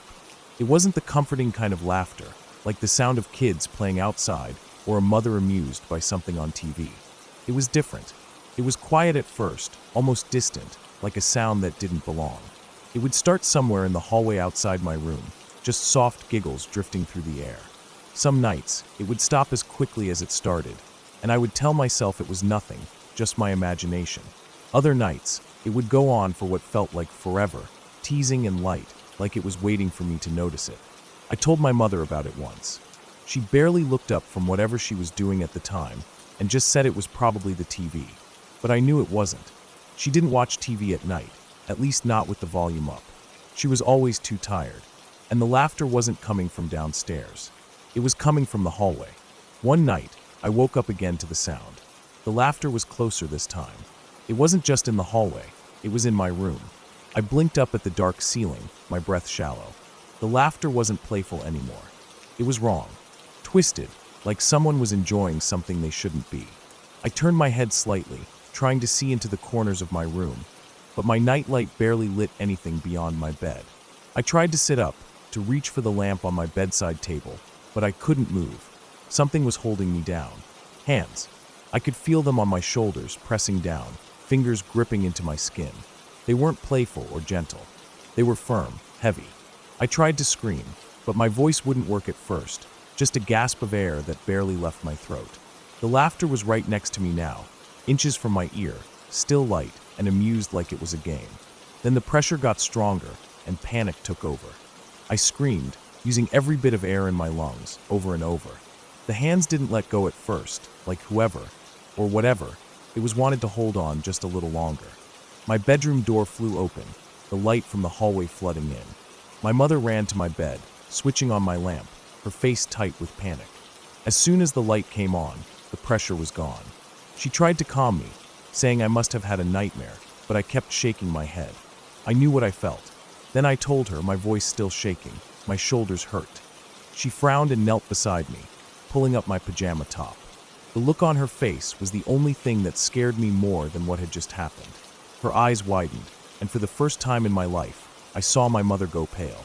She didn't say anything for a moment, just staring at my shoulders. Then she carefully ran her fingers over my skin, her touch so light like she was afraid of making it worse.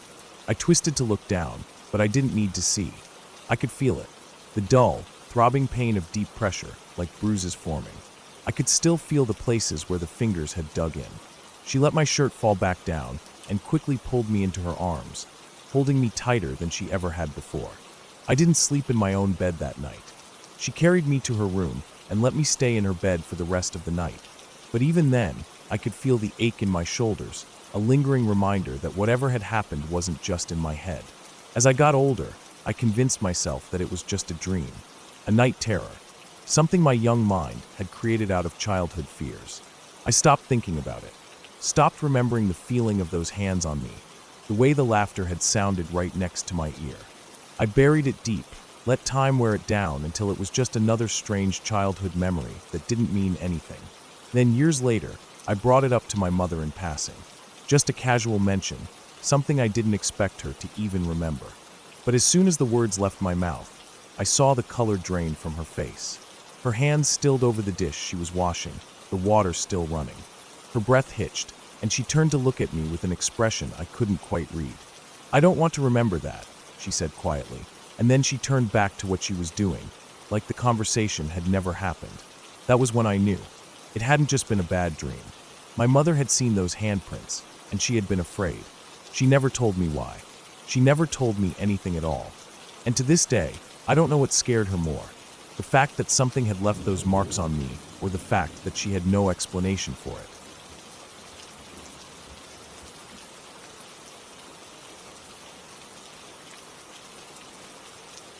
It was late summer, and the woods were thick with the scent of warm earth, damp leaves, and the faint, dry musk of pine needles underfoot.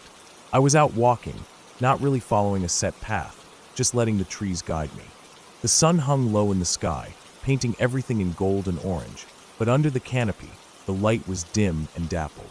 The air was still, thick with the weight of the season, the kind that clung to the skin and made even the simplest movement feel sluggish. I don't know what made me notice it at first. Maybe it was the way the air felt heavier, thicker, or maybe it was just dumb luck. But as I pushed further into the trees, that was when I smelled it. A sickly sweet stench, cloying and almost syrupy, the kind that sticks to the back of your throat and makes your stomach tighten. I had never smelled anything like it before, but instinctively, I knew it wasn't good. Something was wrong. Curiosity got the better of me. I stepped carefully through the undergrowth, brushing aside low-hanging branches and swatting away the occasional mosquito. The smell was getting stronger, more pungent, making my stomach churn. Then, beneath the brambles and half covered by leaves, I saw it. A body. My first reaction was to step back, hands automatically lifting as if to push the sight away. But I couldn't. My brain was struggling to catch up, trying to make sense of what I was looking at. The man had been there for a while. His skin had taken on an unnatural color, green-black, with a waxy sheen that made him look almost unreal. His belly was swollen, distended, like something that had been left too long in the sun. His arms and legs were stiff, awkwardly positioned, as if he had just collapsed and never moved again. His face was barely recognizable, the features bloated and slack, the lips curled back slightly to expose his teeth. The local wildlife had already started their work. His hands were gnawed down, parts of his skin missing, leaving behind dark, glistening patches of exposed flesh. I swallowed hard, my throat dry. The smell was unbearable now, a mix of rotting meat and something else, something sickly and damp. I felt bile rise in my throat, but I forced it down. My hands fumbled for my phone, fingers shaking as I dialed. The dispatcher on the other end of the line was calm, clinical. I must have sounded strange, my voice too high, too breathy, stumbling over words. They asked for my location, and I struggled to explain. I hadn't been following a path. I gave them the closest landmark I could remember and waited while they pinpointed me through GPS. "Stay where you are," they said. "Someone is on the way. Don't leave the scene." I nodded, then realized they couldn't see me. "Okay," I said, barely above a whisper. Then the line went dead. I was alone with him. I don't know how long I stood there, staring, before I forced myself to sit down on a fallen tree trunk a few feet away. My mind was racing, but my body was still, frozen in the thick silence of the woods. The sunlight was fading fast, the trees casting long shadows that seemed to stretch and move. Every now and then, a rustle in the undergrowth would make me jump, my heart hammering so hard I could hear it in my ears. I tried not to look at him. I failed. It was impossible not to. He was just there, unmoving, staring up at nothing. The way his mouth was slightly open made it seem like he was about to speak, like he had one last thing to say, but never got the chance. I wondered who he was, what had brought him here. Suicide, they would later tell me. He had chosen this place to die. Had he regretted it at the last second? Had he felt pain? Or was it quick, the world fading to black before he even knew what was happening? The woods grew darker. The sky above the trees deepened into a dusky blue, and soon, the only light came from the faint glow of my phone screen. The sounds of the forest changed. The birds were quiet now, replaced by the distant hoot of an owl, the occasional crack of a branch as something unseen moved in the darkness. I kept my breathing slow, steady, but every sound made my skin crawl. The smell was still there, thick and oppressive, wrapping around me like a second skin. Minutes dragged into an hour, then another. I started to feel like I wasn't alone. Not just with him, but something else. Something unseen, just beyond the reach of the light. It was an irrational feeling, I knew that, but it didn't make it any less real in that moment. Every shadow seemed darker, every sound sharper. I felt watched, judged. The headlights appeared in the distance, flickering between the trees. Relief flooded through me so quickly my limbs went weak. I stumbled to my feet, waving my arms as the figures approached. Flashlights cut through the dark, landing on the body, on me, on the twisted undergrowth that had hidden him from the world. The officers asked me questions. I answered them the best I could. They took notes, murmured things to each other. The coroner would be coming soon. One of them placed a hand on my shoulder, a small gesture meant to be reassuring, but it barely registered. I left when they told me I could. I walked back the way I had come, my steps quicker than before, eager to put distance between myself and that place. The air felt cleaner the further I got, the smell of rot finally fading, replaced by the familiar sense of damp leaves and earth. But it was still there, somewhere deep in my throat, like it had seeped into my skin. That night, I barely slept. Every time I closed my eyes, I saw him. The bloated skin, the empty eyes, the mouth half open as if trying to speak.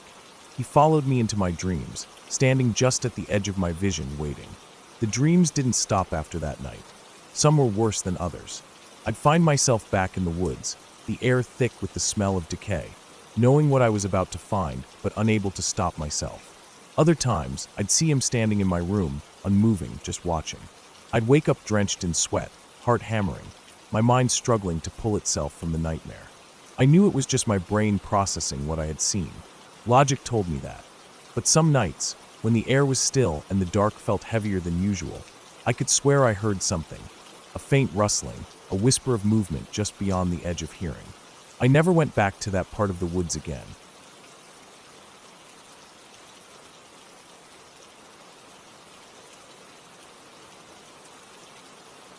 I was delivering a hot tub to a contractor in one of those high-end gated communities near Branson, Missouri. This wasn't some average neighborhood. It was the kind of place where houses weren't just homes, they were statements. Massive, sprawling properties built into the hills, each one designed to have the best view of the lake below. The kind of place where construction was constant, and the only people allowed in besides the homeowners were workers like me, coming in to install something expensive. When I arrived, the place was still under construction. There were workers everywhere, carrying lumber, hammering nails, running wires. The house itself was perched on the side of a steep hill, but the driveway was at the same level as the fourth floor. It was strange to look at, a house that seemed normal from the front, but if you walked to the back, it dropped straight down for 3 more stories. The floors below were all exposed framework and unfinished walls, but the top floor was mostly complete, including the deck where the hot tub was supposed to go. This wasn't the first time I'd had to deliver a hot tub under weird circumstances. These things aren't light, about 900 pounds, but I had a system. Normally, getting a tub into place isn't too bad. You keep it on its side on a dolly, roll it to where it needs to be, then ease it down with control. But this job had complications. The deck wasn't finished. A huge portion of it was missing, and the only reason there was anything there at all was so I could get the hot tub from the back patio doors to the far corner, where it would sit permanently. There were no railings, no safety precautions, just open air and a straight drop to the rocky slope below. The construction workers were supposed to help, which was a relief. We built a ramp from the driveway, rolled the tub down into the yard, then up another ramp to the porch. From there, we took it through the living room and out onto the unfinished deck. That was when I really got a good look at what I was dealing with. The planks of the deck stretched in a thin path from the patio doors to the corner where the hot tub would go. On either side, there was nothing. If I took a wrong step, there was no second chance. Just open space and the jagged hill below. I'd dealt with tight spots before, but this one made my stomach knot. The air felt thin, and every step forward made my body hyper-aware of the danger. I could hear the wind whistling through the exposed framework beneath me, and every movement made the planks creak, just enough to remind me how unfinished everything was. We got the hot tub to the corner without much trouble, keeping it balanced on the dolly. That was the easy part. The problem was that the contractor wanted it left on its side instead of setting it down right away. That complicated everything. Normally, lowering the hot tub is a controlled process. You ease it down, supporting its weight as you guide it into place. but because it was staying upright, I had to pop the straps securing it to the dolly, carefully shift it onto blocks, and remove the dolly without letting the whole thing tip over. I explained to the workers what needed to be done. They seemed to understand. We put blocks under one side, tilted the hot tub slightly, and started to free the dolly. The deck was narrow, so my feet were already too close to the edge for comfort. I had maybe 4 inches of solid ground between me and the open air. As we worked, I focused on keeping my footing, making sure every movement was controlled. Then it happened. One of the workers got impatient. He kicked the corner of the tub, trying to dislodge it faster. I wasn't ready. My feet weren't set yet. The weight shifted suddenly, and before I could react, I was falling. Time slowed. My arms shot out, windmilling. My back arched as I tried to correct my balance, but there was nothing to grab. The world tilted, and out of the corner of my eye, I saw the boulders waiting below. My heels slipped past the edge, and I felt myself go weightless. There was no stopping it. I was going over. Then something slammed into the small of my back. I didn't understand what had happened at first. 1 second, I was sure I was dead. The next, I was being shoved forward, my body hitting the side of the hot tub hard enough to knock the breath out of me. I clung to it, my fingers digging into the smooth surface. My heart was a hammer in my chest, my lungs struggling to drag in air. The workers scrambled around me, shoving the dolly out of the way and pulling the hot tub into its final position. It took me a moment to process what had happened. The useless guy, the one who had been messing with the strap the whole time, had actually done something that saved my life. He'd already secured one end of the strap to the house, and when I fell, it was there behind me, dangling off the deck. Instinct or luck, whatever it was, he had yanked it tight at the exact right moment, catching me before I went over. I sat there, hugging the hot tub, my whole body shaking. The guy who saved me was just standing there, looking at me like he couldn't believe it either. I didn't say anything. I couldn't. My mouth was too dry, my hands too numb. I just stared at the gap where I almost fell, at the deadly drop that had been inches away from taking me. When I finally got my breathing under control, I stood up. My legs were weak, my body sore from where the strap had caught me. The workers were all talking, but I wasn't listening. My mind was still stuck on the moment I felt myself go, the sheer helplessness of it. That night, when I got home, I couldn't shake the feeling. I sat in my truck for a long time before I went inside. I kept thinking about how close it had been, how easily it could have ended differently. I didn't sleep much. Every time I closed my eyes, I saw the ground rushing up to meet me. The next morning, I made a decision. I had been saving up for a Christmas vacation for my wife and daughter, a surprise trip to Breckenridge. I had everything planned, but I couldn't stop thinking about what that worker had done for me. He didn't have to pull that strap. He didn't have to act so fast. But he did, and because of him, I was still here. So I sent him and his family on the trip instead. I never told my wife or daughter about it. They never knew there was a trip in the first place. I figured I could save up again, but I couldn't put a price on what that guy had done for me. I never saw him again after that, but I think about him sometimes. I wonder if he ever tells the story from his perspective. Maybe he downplays it, says it wasn't a big deal. But it was. It was everything. Because of him, I got to keep going. Because of him, I didn't end up broken on the rocks below. And that's something I'll never forget.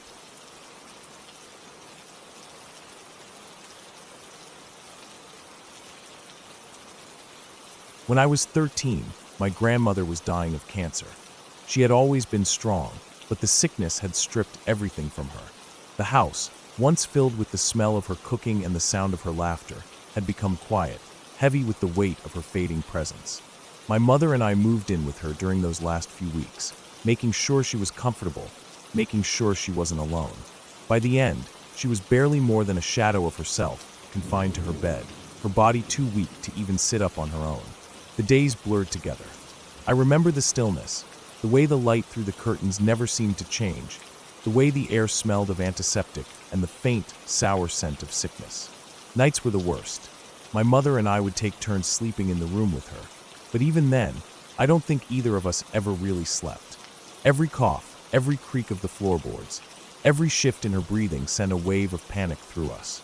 We were always on edge, listening, waiting. That night, it was my mother's turn to sleep in my grandmother's room. I remember lying in my own bed, staring at the ceiling, unable to shake the feeling that something was coming. It was past 3 in the morning when my door burst open. My mother stood in the doorway, breathless. She told me that my grandmother had walked into her room, woken her up, and then walked back out. I sat up, confused. That couldn't be right. My grandmother couldn't walk. She hadn't been able to for weeks. My mother's face was pale, her hands shaking as she motioned for me to follow her. We ran to my grandmother's room. The light was still on, the blankets pulled up to her chin. She was exactly where we had left her, but she was gone. Her chest was still, her eyes slightly open, staring at nothing. The room felt different. I don't know how to explain it. Emptier, maybe, or just wrong. I don't remember what happened immediately after that. I know my mother checked for a pulse. I know she called someone. I remember sitting on the edge of the bed, staring at her face, not understanding how she could be there and not be there at the same time. The next few days passed in a haze. There were phone calls, arrangements, visitors coming and going. My mother and I never spoke about that night, not really. There was too much else to think about, too much else to feel. It wasn't until months later that I remembered what she had said, that my grandmother had gotten up, walked into her room, and woken her up. I brought it up once, casually, expecting her to confirm it, to give me some kind of explanation. But she just looked at me, confused. She didn't remember saying that. She didn't remember what had woken her up, or why she had come to get me. She didn't remember any of it. I dropped it after that, but it stayed with me. It still does. I've tried to make sense of it over the years, tried to find some logical explanation, but I never have. I know what she told me that night. I know I didn't imagine it. But if she doesn't remember, then where did it come from? And why does it still make my skin crawl when I think about it?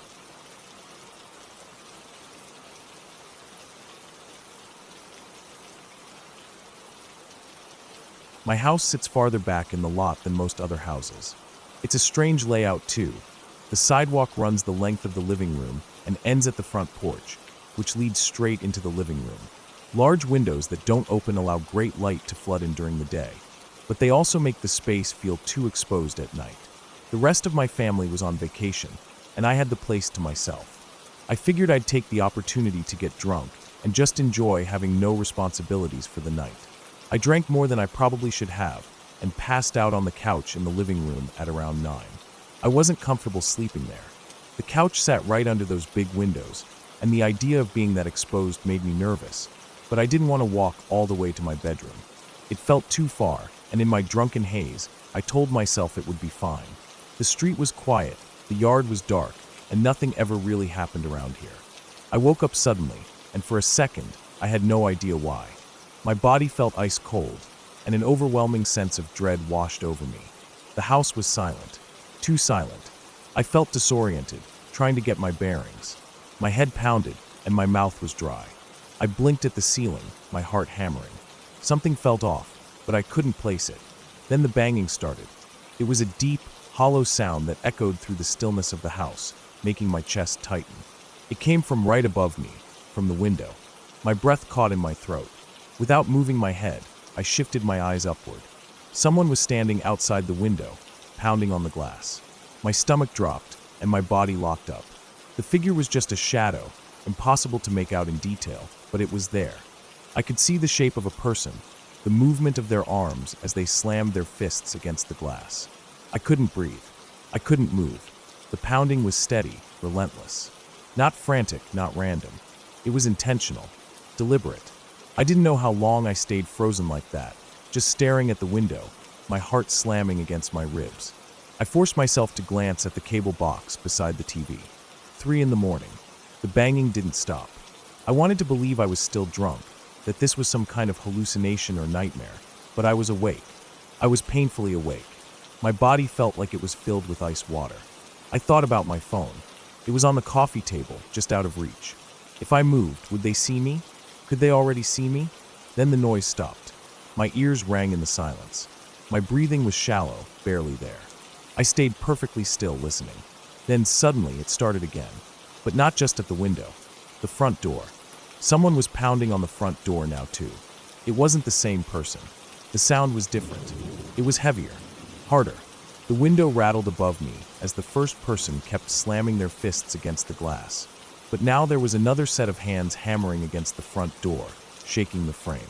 I wanted to be sick. My body felt useless, paralyzed by terror. I couldn't make a sound. I couldn't move. I lay there, every muscle in my body tense, waiting for something worse to happen. My mind raced with possibilities. If they broke the glass, if they got inside, what would I do? I had nothing near me to defend myself with. I was trapped. The banging continued. They weren't stopping. 10 minutes passed. Then 20. Then 30. It felt like an eternity. Then, as suddenly as it started, it stopped. Silence. I didn't move. I couldn't trust it. What if they were still out there, waiting for me to move? What if this was some kind of sick game? I wanted to crawl off the couch, get to my phone, call someone, but I was terrified that any movement would trigger another round of banging. I stayed like that for another 10 minutes, barely breathing. Finally, I gathered the courage to move. I slid off the couch, keeping low, and grabbed my phone. My hands were shaking so badly I almost dropped it. I unlocked it and immediately dialed 911. I didn't even know what I was going to say. I moved toward the hallway, away from the windows, and kept my back against the wall. I strained my ears for any sound outside. Nothing. When the operator answered, I barely managed to speak. I told them someone had been trying to get into my house. I didn't know if they were still there. I gave my address, and they said they were sending someone. I waited. I sat there in the dark, pressed against the hallway wall, phone clutched in my shaking hands, heart racing. It took 15 minutes for the cops to arrive. When I saw the flashing lights through the front windows, I felt like I could breathe again. I opened the door for them, still shaken, and they did a sweep of the property. They found footprints, multiple sets. They led from the sidewalk, across the yard, up to the window. Another set led to the front door. They circled the house. The officers told me they couldn't say for sure how many people there had been, but at least 2, maybe more. They were gone now, but the thought that they had stood outside my house, pounding on the windows and door for nearly an hour, made my skin crawl. They hadn't tried to break in. They hadn't even tried the doorknob. They had just pounded, over and over. The police took a report, but there wasn't much they could do. No cameras, no witnesses. They told me to keep my doors locked and call if anything happened again. Then they left. I didn't sleep the rest of the night. I stayed awake until the sun came up, jumping at every little sound. The next day, I called a friend and asked if he would come stay with me for the rest of the week. He said no. I don't blame him. I kept every curtain closed after that. I slept with a knife under my pillow. I double-checked the locks every night. Nothing ever happened again, but the memory stayed with me. I still don't know who they were or what they wanted, but the worst part is knowing they wanted something, and that they were willing to wait for it.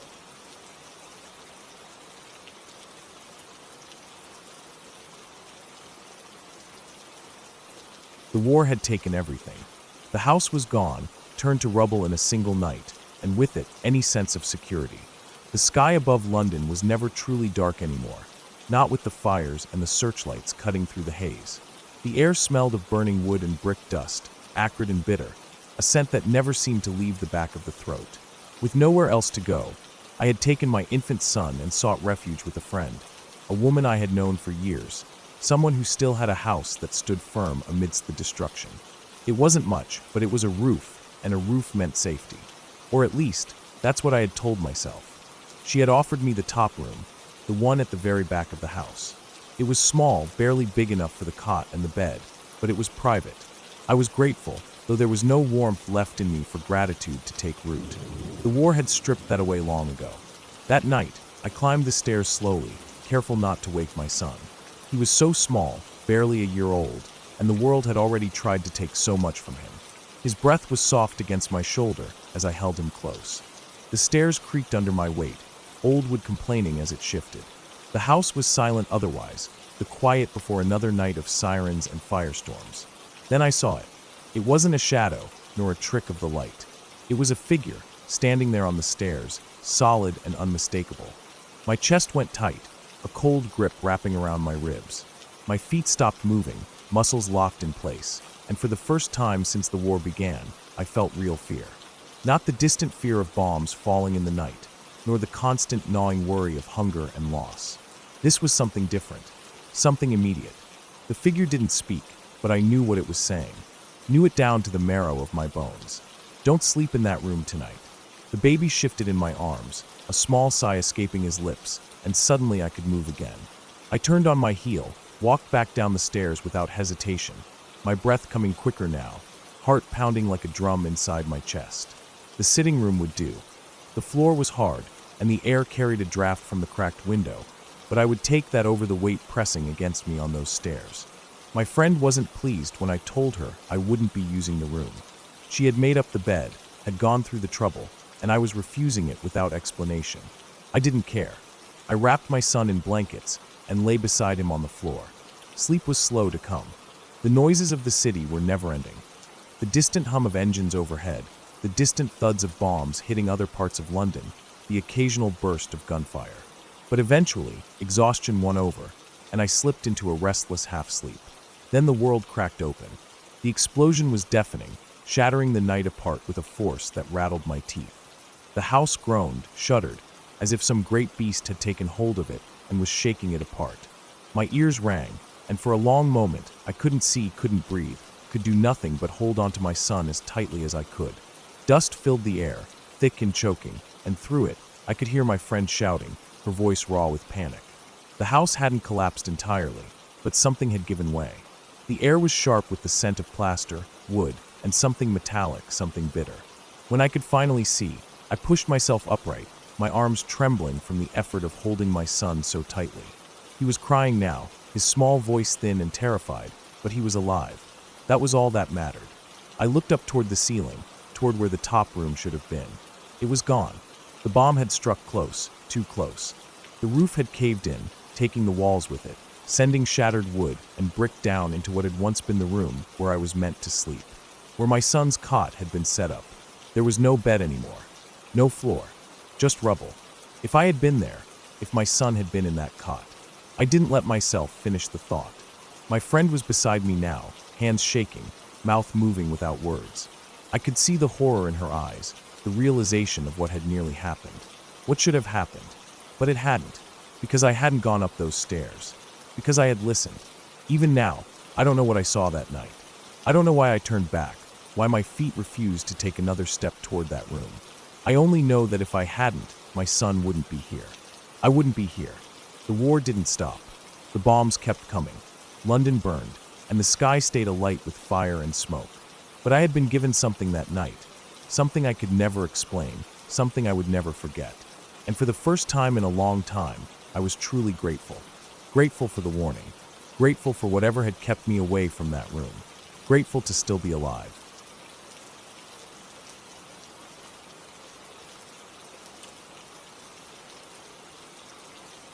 When I was a kid, my family decided to add on to our house. We lived in an old colonial home that had been built to be historically accurate, with softwood floors that had been around for 2 centuries, walls painted in colors true to the period, and a structure that was meant to reflect the time it was built in. My parents took a lot of pride in that house, so when it came time to add an extension, they wanted to do it right. They hired an architect and a contractor, making sure to find people who would respect the history of the house. The contractor we first hired seemed to have the right qualifications, but as time went on, he and my parents constantly butted heads. He had his own way of doing things, and my parents were particular about every detail. The biggest issue was the wood trim in the addition. My parents wanted it painted to match the rest of the house, but the contractor resisted. He insisted that the wood was high quality and that painting it would be a waste. That argument dragged on for a year. A full year of disagreements, slow progress, and payments that never seemed to translate into actual work being completed. Eventually, my parents got fed up and fired him. Almost no work had been done despite my parents continuing to pay. At that point, my parents reached out to their lawyer, who recommended someone from his church. The new contractor had a good reputation, and most of his workers were people he knew through the same church. My parents were relieved. The new contractor got to work immediately, and things moved much faster than before. The workers were always around, hammering, measuring, sawing, doing whatever needed to be done to finally finish the addition. My mom made a habit of being hospitable toward the workers, especially in the summer. The heat and humidity were awful where we lived, and she didn't want them working in those conditions without anything to drink. She would send me outside with lemonade, water, and sometimes snacks. It became a normal thing. I was around 9 at the time, and I would hang around sometimes, talking to the workers. Most of them were friendly. They would joke around with me, listened to whatever 9-year-old me found interesting that day, and generally seemed like decent people. One worker stood out in particular. His name was Kenny. I remember him because he was always there. Unlike the actual contractor, who almost never showed up, Kenny was constantly on site. He wasn't in charge, but he was the one who seemed to be keeping everything in order. If the workers needed something, Kenny would go get it. If a decision needed to be made, Kenny was the one answering questions. He wasn't the boss, but it felt like he was. He was nice to me. That's what sticks out the most when I think back. He was always smiling, always willing to chat for a minute if I happened to be outside. He never seemed impatient or annoyed. If anything, he made me feel like he actually enjoyed talking to me. As a kid, I didn't think much of it. Adults like kids. That was normal, right? The work continued for months, and then one day it was done.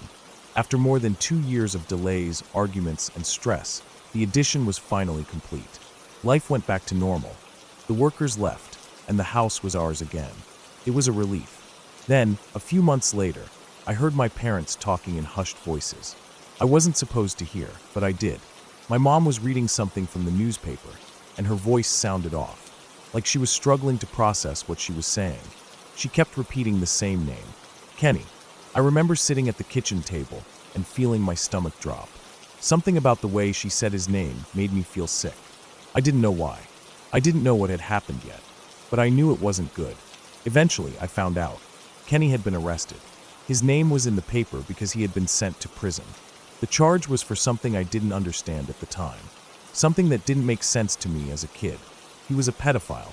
He had been on a list of sex offenders before he ever stepped foot in our house. Before he ever met me. Before he spent months talking to me, smiling at me, being nice to me. The contractor knew. He had hired Kenny anyway and had never told my parents. Never thought it was something they needed to know. Never mentioned that the man they were letting into their home, around their children, had a history of preying on kids. I don't know if Kenny ever did anything to me or my brother. I don't have any memories of anything bad happening, but that doesn't mean nothing did. The thought creeps into my head sometimes, and I push it away just as quickly. I don't want to think about it. I don't want to know. But what I do know is that he was there. I was alone with him plenty of times. My parents trusted the workers, and they would leave us home when they had errands to run. There were afternoons where it was just me, my brother, and the men working on the house. And Kenny. Sometimes I think about how easily things could have gone differently. If he had wanted to, he could have done something. No one would have known. I was a trusting kid. He was nice. I wouldn't have thought anything of it. It's been years since then. I'm an adult now. I don't think about it often, but when I do, it leaves me feeling cold. There are people like him out there, and most of the time, you don't even know it. They seem normal. They smile at kids and joke around and drink lemonade in the summer heat like anyone else. You don't know who they really are until it's too late. I was lucky. I don't know why, but I was. Not every kid is.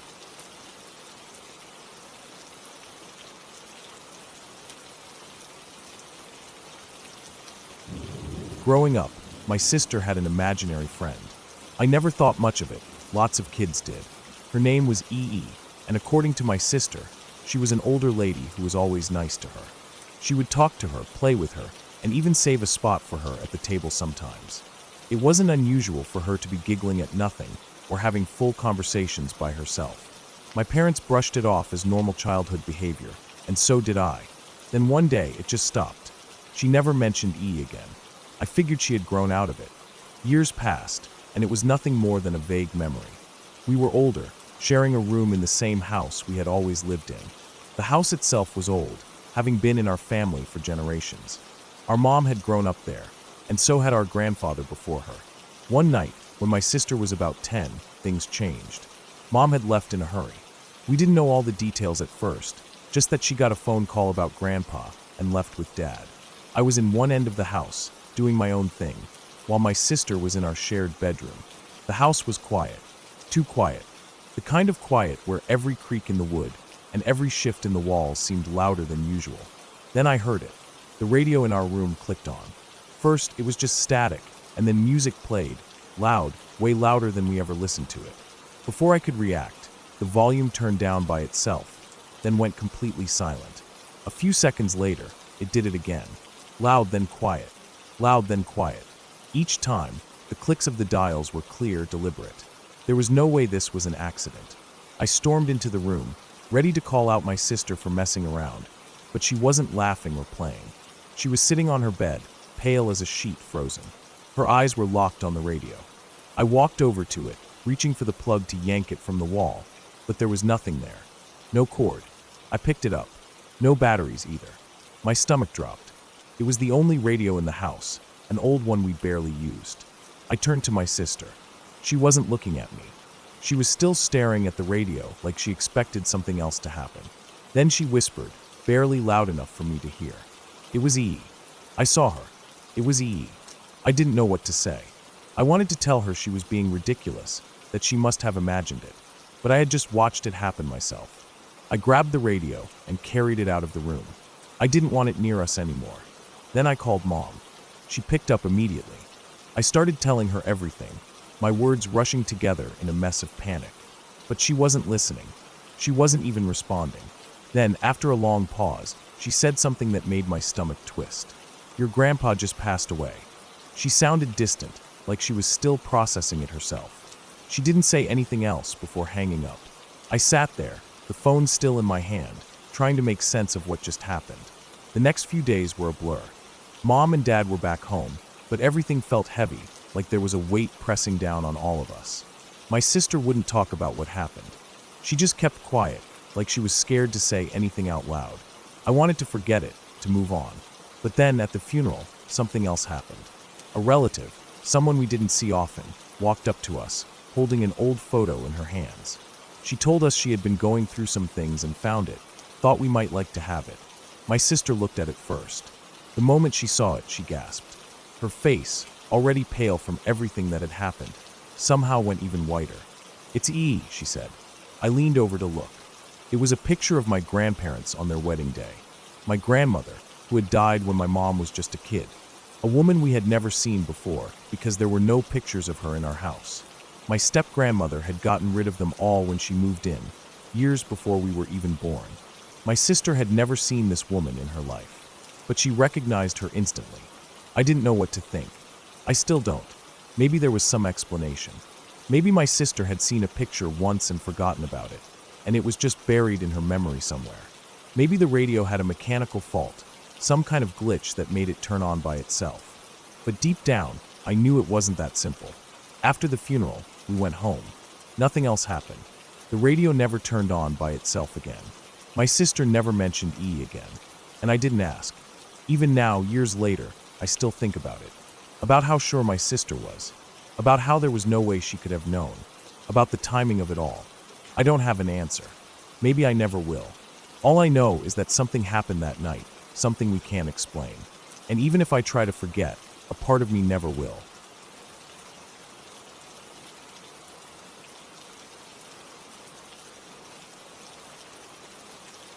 I had awesome parents who let me sleep in the living room on weekend nights when I was very young because my sister was a light sleeper.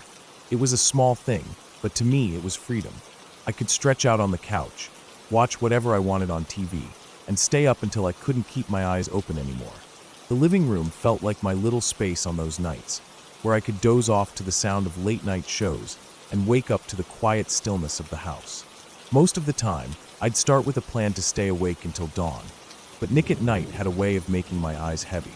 The soft glow of the screen, the quiet murmur of old sitcoms, the weight of a blanket wrapped around me.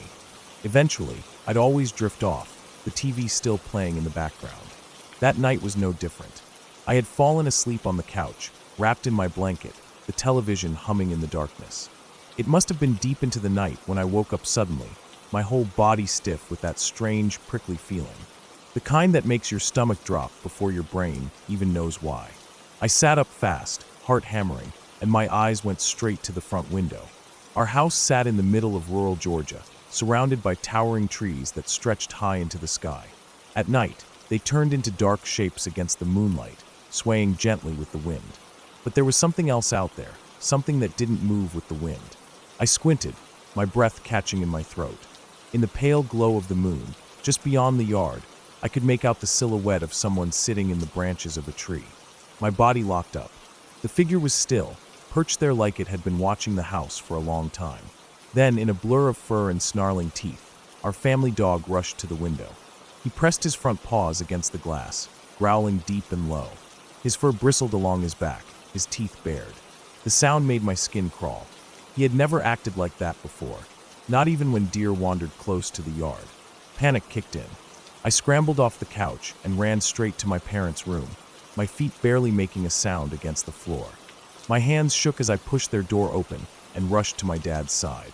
My words tumbled out too fast, my voice shaking as I told him there was someone outside. Dad didn't hesitate. He grabbed something from the nightstand, his face serious in a way that made my fear worse. He threw on his boots and stepped outside, the door slamming shut behind him. The dogs followed, still growling, their bodies tense as they bolted into the yard. I stayed frozen in my mother's arms, listening. Every second felt stretched out, my heart thudding in my chest. Outside, I heard Dad moving through the yard, his footsteps crunching against the ground. The dogs barked and ran, their noises growing distant as they searched the trees. But there was nothing else, no shouts, no scuffling, nothing. After what felt like forever, Dad came back inside. His face was set in a frown, his eyes scanning the windows as he shook his head. He hadn't seen anyone. I wanted to argue, to tell him I knew what I saw, that our dog wouldn't have reacted like that for no reason. But my throat felt tight, and I couldn't get the words out. Instead, I let my mom lead me back to bed, her hand warm against my back. I didn't want to sleep in the living room anymore. I went back to my bedroom, where my sister was already curled up under her blankets, breathing softly in the dark. I slipped into my bed and stared at the ceiling, still too shaken to close my eyes. Dad stayed up. I could hear his footsteps moving through the house, the occasional creak of the floorboards as he checked the windows. The smell of his coffee drifted through the air. The house was quiet except for those small, familiar sounds. Eventually, the fear started to fade, my mind convincing itself that maybe I had imagined it, that the shadows had played tricks on me. Maybe it had just been a branch swaying in the wind. I let out a slow breath and let my body relax. The weight of my blanket felt safe, the sound of my sister's steady breathing familiar.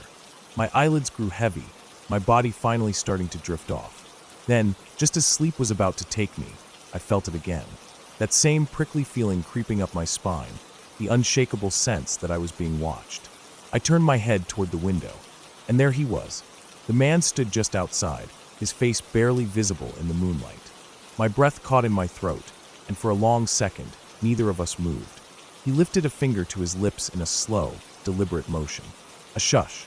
Then he turned and ran. No hesitation, no stumbling. Just a straight, smooth sprint into the dark woods, disappearing between the trees. I couldn't move. My chest tightened, and the only thing I could do was stare at the spot where he had been. The night was silent, like it had swallowed him whole. I don't remember how long I lay there, but at some point, I must have made a sound. A sharp, choked-off noise that pulled me out of my frozen state. The next thing I knew, I was sobbing so hard I could barely breathe. My sister stirred, mumbling groggily, but I couldn't stop. The fear had cracked open inside me, raw and deep, and I cried until my mom rushed in, her arms wrapping around me. Dad went outside again, searching the yard with the dogs at his side, but the man was gone. The woods stretched out endlessly beyond our house, dark and full of shadows, and he could have been anywhere. The next morning, Dad found footprints in the dirt outside my window. They led away from the house, vanishing into the trees. We never saw him again, but for years after, I couldn't sleep in the living room anymore. And every time I looked out a window at night, I always half expected to see someone standing there, watching, waiting. Somewhere out in those woods, there had been a man who had been watching our house. And for one terrible moment, he had been watching me.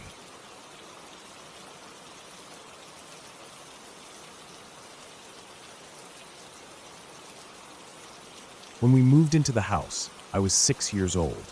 It was the biggest place we had ever lived in, a long ranch-style house with a huge backyard and a basement that I hated from the moment I saw it.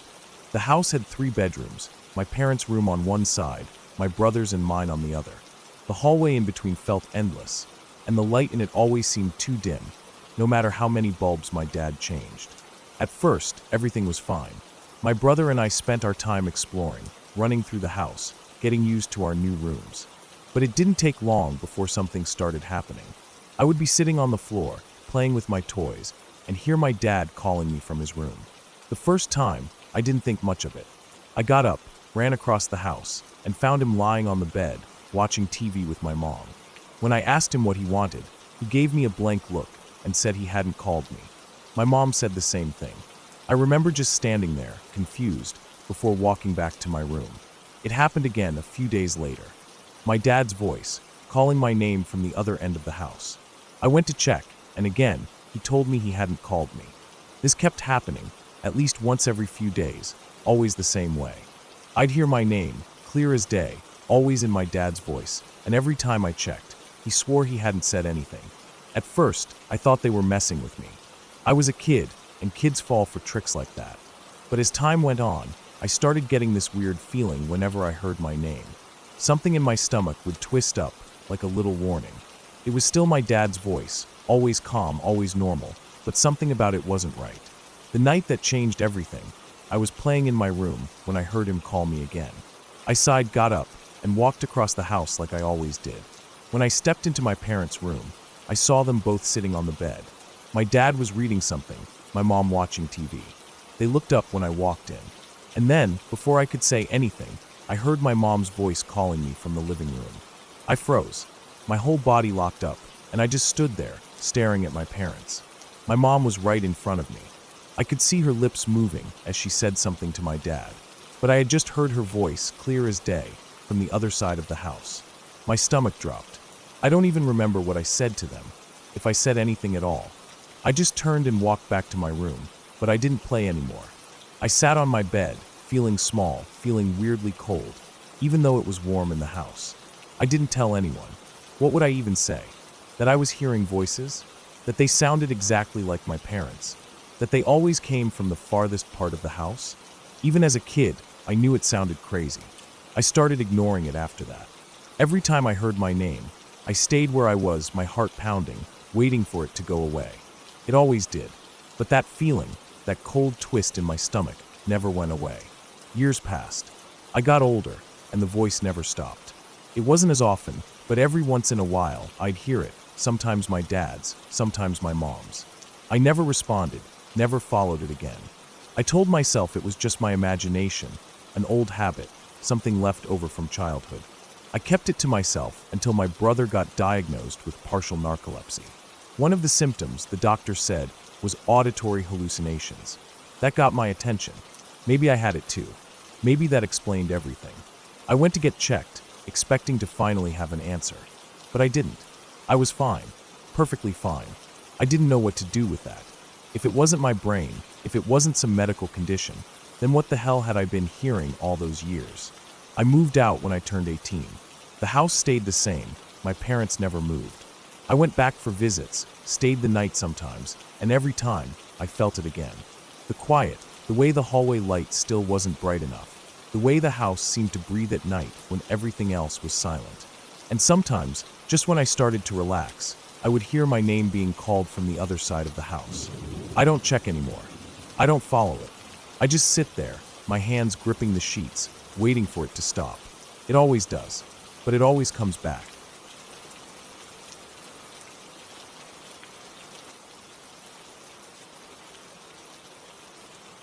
I never liked hunting. Even as a kid, I knew I wasn't cut out for it. My dad and my uncles had been hunting for as long as I could remember, and every year, once the season rolled around, they'd load up the trucks, grab their rifles, and disappear into the woods for a long weekend. One year, when I was maybe 10 or 11, my dad decided it was time I joined them. I didn't argue. I had no real say in it. I remember the ride to the hunting ground being long, the road bumpy, the air thick with the smell of pine and damp earth. I had my Game Boy with me, and I spent most of the drive staring at the screen, ignoring the rough chatter of my dad and uncles. When we finally arrived, the sky was a dull gray, and the trees loomed over us, stretching endlessly in every direction. They set up camp in a small clearing, a fire pit in the center, surrounded by tents. I wasn't interested in shooting anything, and my dad knew it. He told me I'd be stationed in one of the ground blinds, where I could use the radio to alert them if I saw any deer heading their way. That sounded fine to me. I could sit quietly with my Game Boy and stay out of their way. The blind was small, a makeshift wooden shelter with a few openings to see through. It smelled like damp wood and old sweat, and the floor was covered in dried leaves and dirt. I settled in, tucked my rifle next to me, and pulled out my Game Boy. I had been grinding in Pokemon for what felt like hours, stuck in a loop of battling wild creatures to level up. The forest was silent except for the occasional rustle of leaves. I got bored. I turned off my game, sighing, and dug through my backpack for another cartridge. As I did, I heard a strange sound, like a soft whooshing. It was close, too close. I froze, listening, my eyes scanning the small space around me. Nothing. Curious, I stood up and stepped outside the blind. The air was still, heavy with the scent of damp earth and pine needles. I walked around the back of the blind, my boots crunching softly against the ground. That's when I saw them. The entire back wall of the blind was covered in spiders. A thick, writhing mass of daddy-long legs, their thin legs tangled together like a living carpet. They moved slowly, shifting in a wave, the light catching their fragile bodies. My stomach turned. I felt my breath catch in my throat. I had never been a fan of spiders, but this was something else. Panic shot through me. My first thought was to run, but I had no idea where the camp was. I had been driven out to the blind, and I wasn't sure I could find my way back. The thought of getting lost in the woods, alone, was worse than standing near the spiders. I needed a solution. Something quick. Something that would get rid of them fast. That's when I remembered the can of off-bug spray in my backpack. And the lighter. In my panic, my brain latched onto one terrible, stupid idea. Fire. Fire would solve the problem. I grabbed the can and flicked open the lighter. My hands were shaking. My stomach was twisting itself into knots. I took a step back, aimed the can at the mass of spiders, and pressed down on the nozzle. The second I flicked the lighter, the flame shot forward, and the wall of spiders burst into a frantic, wriggling frenzy. Then everything went wrong. The second the fire hit them, they let go. The entire wall of them. And I had made the worst mistake possible. I had been standing downwind. The second the flames touched them, the spiders flew at me. Burning, flying spiders. They hit me in a wave, their tiny, flaming bodies landing on my arms, my chest, my face. I screamed. I thrashed. I felt them crawling on my skin, felt the heat of their burning legs as they scurried across me. I dropped the can. The lighter went flying. I tore at my clothes, ripping off my jacket, my shirt. My screams echoed through the trees, but I didn't care. I rolled on the ground, desperate to get them off, my hands swatting at my arms, my legs. By the time I managed to get them off, my skin was red and covered in welts. My hands were shaking so badly, I could barely function. My breath came in sharp, panicked gasps. I reached for my radio with trembling fingers and pressed the button. My voice was hoarse. I didn't even care how I sounded. I told my dad to come get me. I told him we were leaving. I didn't care about the hunt. I didn't care about the deer. I didn't care about anything except getting out of that godforsaken forest and as far away from those spiders as possible. When my dad finally arrived, he took one look at me, shirtless, covered in dirt and welts, shaking, and didn't ask a single question. He just turned around and walked me back to the truck. I sat in the passenger seat, my skin still crawling. I felt phantom legs on me for days after. When we got home, I took the longest shower of my life. I scrubbed my skin raw, but it didn't matter. The feeling wouldn't go away. I never went hunting again. Even now, years later, the memory still lingers. The sight of spiders still makes my chest tighten. I don't scream when I see one anymore. I don't freeze in terror, but I don't stay near them either. I turn the other way. I get as far away as I can, because I will never forget the feeling of them, the heat of them, the way they flew at me, a burning, living nightmare. And I will never be that helpless again.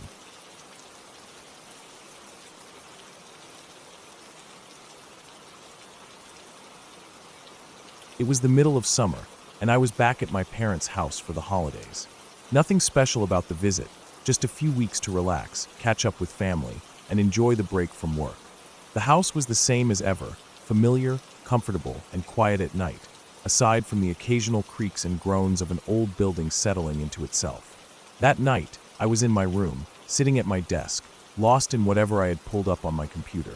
The glow of the screen was the only light in the room, casting long shadows over my desk, my bed, and the pile of clothes I had been meaning to put away. It must have been around 3 a.m. when my phone buzzed beside me. It wasn't an uncommon thing. I had notifications coming in every now and then from apps or messages. But when I glanced at the screen, I saw my sister's name. That was odd. Her room was just down the hall. If she needed something, she would normally just knock or call out. I reached for the phone, but as soon as I picked it up, the call ended. I waited for a second, thinking maybe she had accidentally dialed me and would call back. Nothing. I figured she wanted something, so I got up and padded down the hallway, my feet silent against the floor. The door to her room was closed. As I reached for the handle, a scream tore through the silence, sharp and panicked. I didn't think. I didn't hesitate.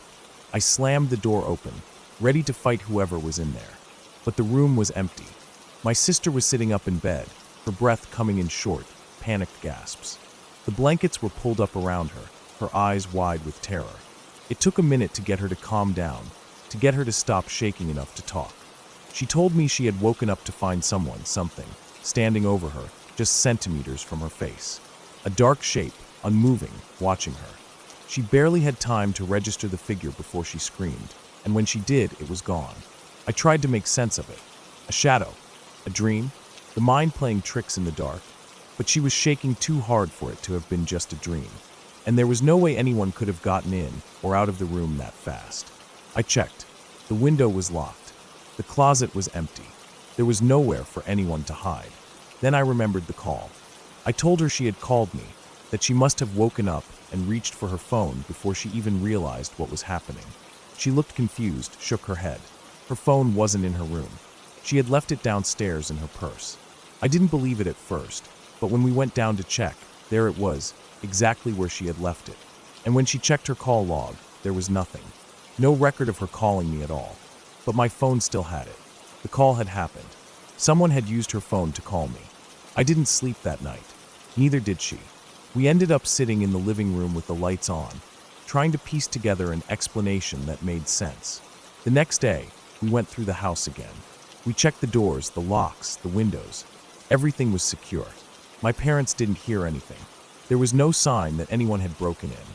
I kept trying to find a rational answer. Maybe she had been sleepwalking. Maybe it was some kind of weird phone glitch, a delayed call that somehow went through hours later.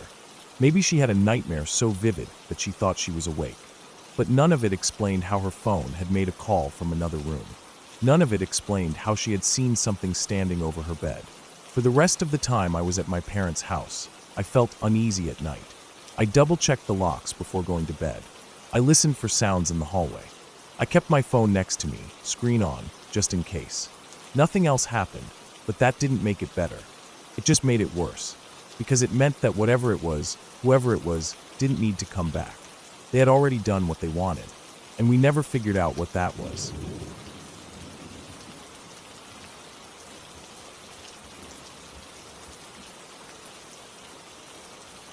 Packing up the house was a slow, tiring process. My parents handled most of the logistics, while I was responsible for clearing out my own room. I wasn't a particularly organized kid, so I had taken to cramming my clothes into the closet until they formed a dense, unmovable mass. It was easier than folding them, and over the years, the habit had turned my closet into a sort of compacted fabric wall. When I finally had to clear it out, it was like dismantling a badly built dam, pulling clothes out in huge wads until the pile collapsed in on itself. That was when I noticed the attic entrance in the ceiling. I had lived in that house for 8 years and had never realized my closet had an attic hatch. It was positioned toward the back, half hidden by the mess I had let build up. If it had been anywhere else, I might have noticed it sooner, but in my cluttered, dimly lit closet, it had gone completely unnoticed. I hesitated for only a second before reaching up and pushing against the panel. It was heavier than I expected, but with some effort, I managed to push it up and to the side.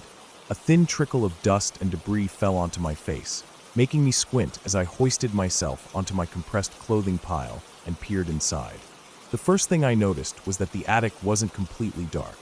Strands of old, red Christmas lights were strung haphazardly across the rafters, giving the space a dim, eerie glow. I wasn't sure how they were still working. Maybe they were connected to the house's main power supply, or maybe they were running off some old battery pack hidden in the mess. Either way, their dull red glow revealed more details of the attic than I would have expected.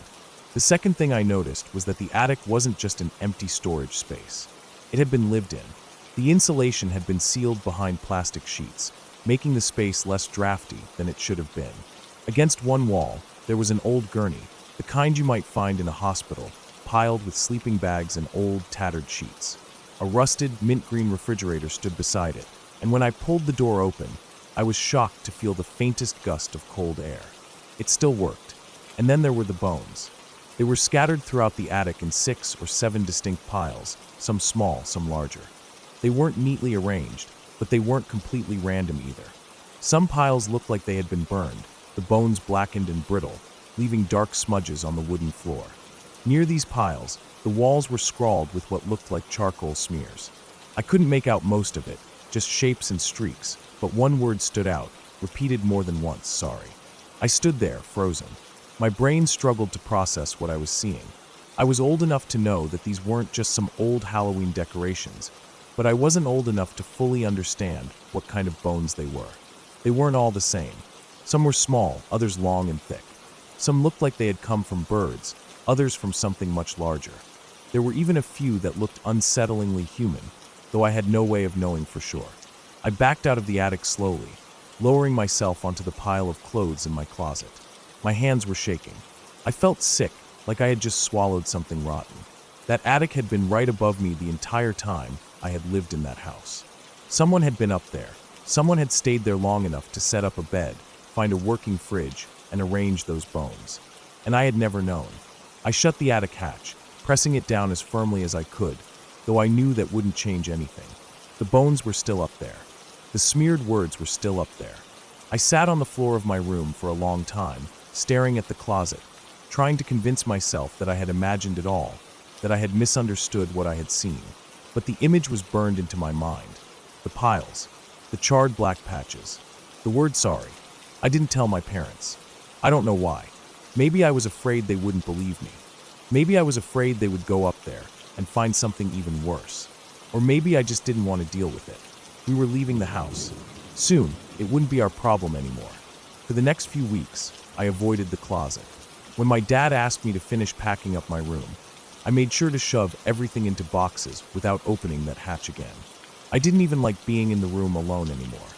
At night, I imagined I could hear something shifting above me. I told myself it was just the house settling, but deep down, I wasn't sure. We moved out on a Saturday. My parents were excited. The new house was newer, bigger, and didn't have the same strange quirks that our old one did.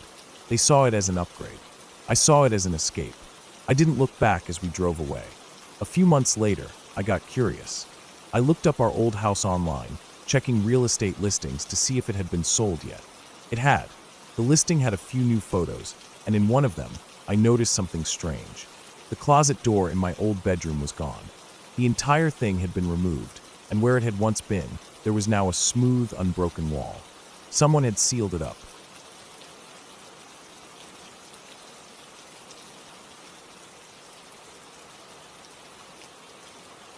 I woke up. My clock read 3:34 a.m. I was 17 in my bedroom, and everything around me was dark.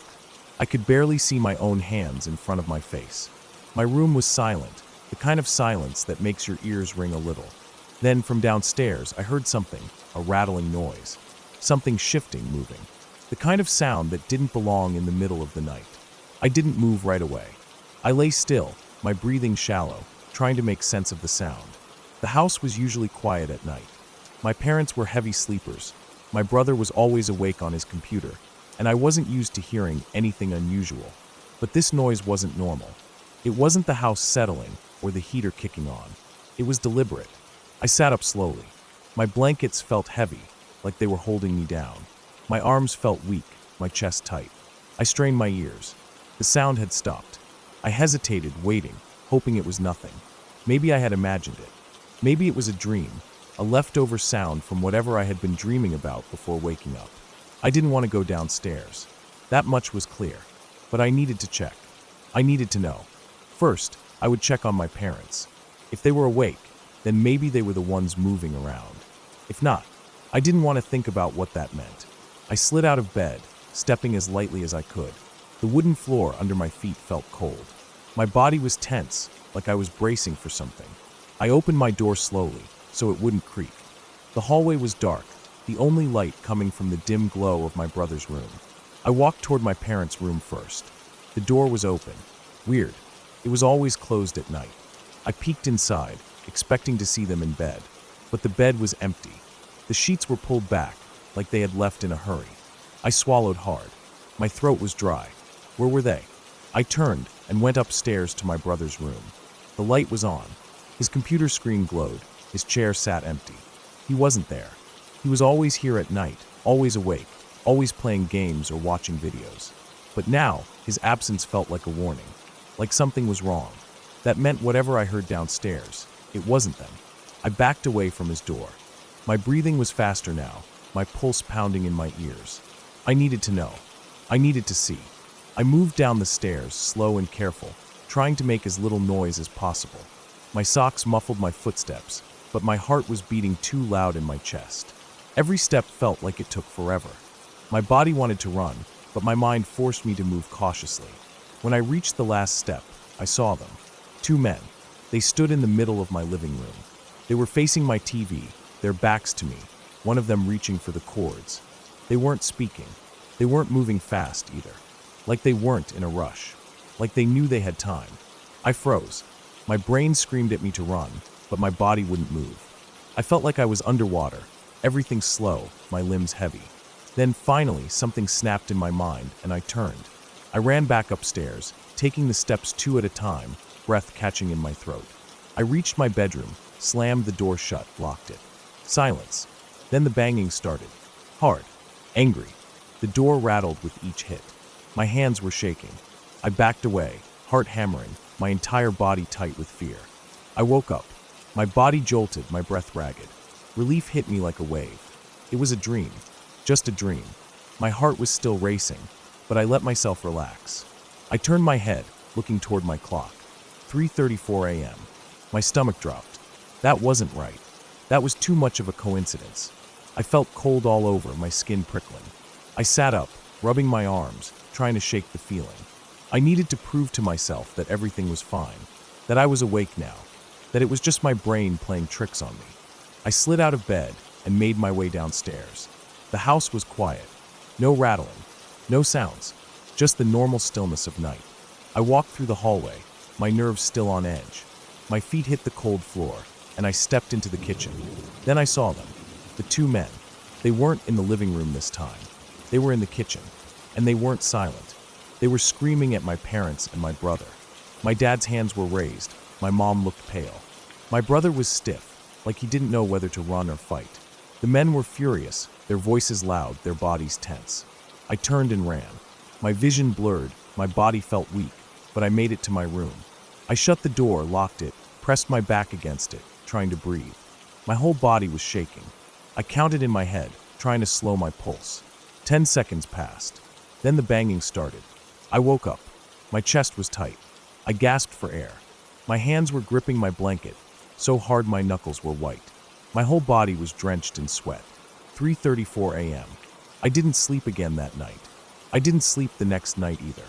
Every time I closed my eyes, I felt like I was going to wake up inside another dream. Like I was stuck. Like I would never really be sure if I was awake or not. I spent the next day in a fog, my mind sluggish, my body exhausted. I barely spoke. I barely moved. I kept waiting for something else to happen, for reality to slip away again. But it didn't. The day passed. Then another. Then another. Eventually, the fear faded. But I never forgot it. Never forgot the way it felt to wake up, over and over, never knowing if I was truly awake. Never knowing what was waiting for me when I opened my eyes.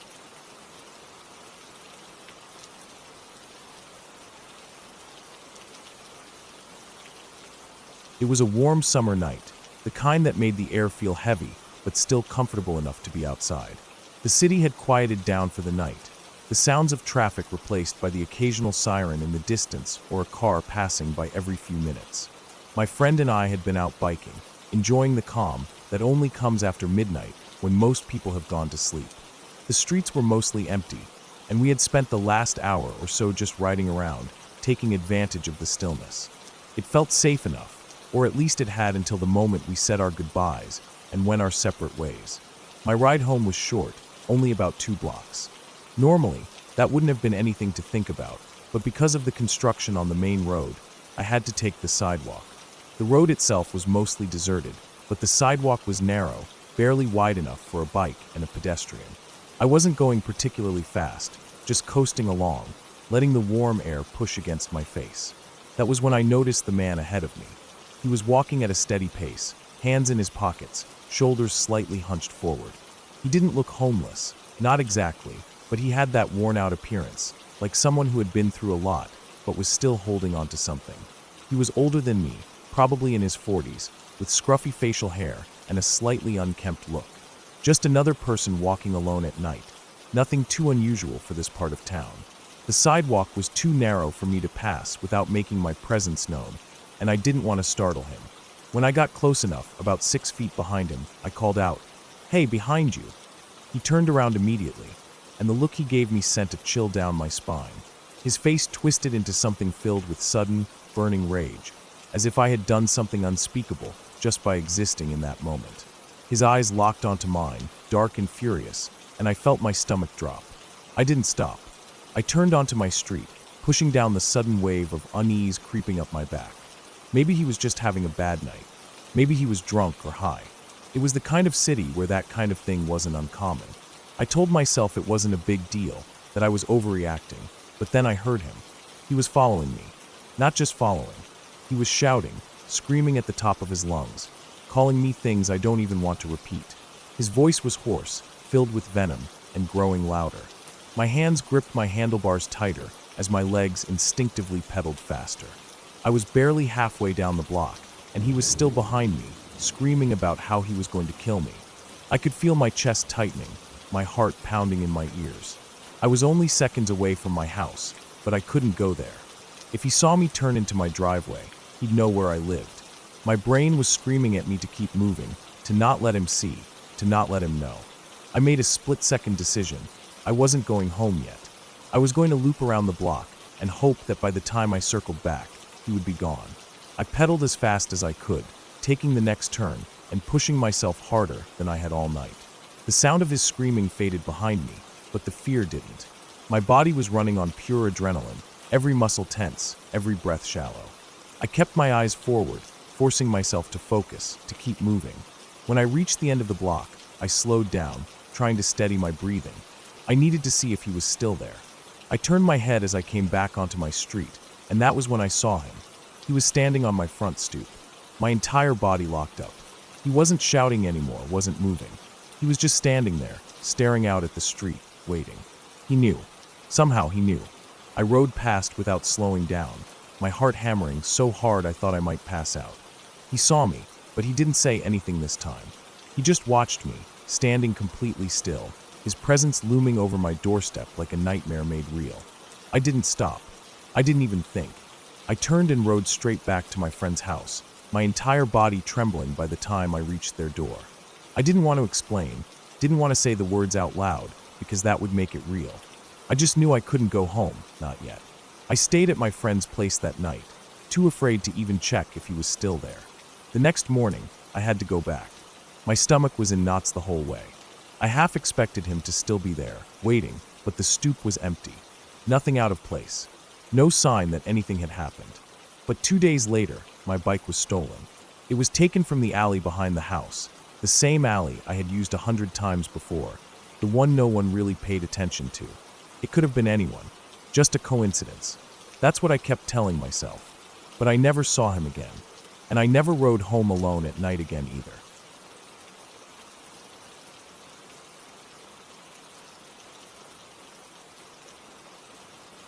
When I was about 13 years old, our dog ran away from home.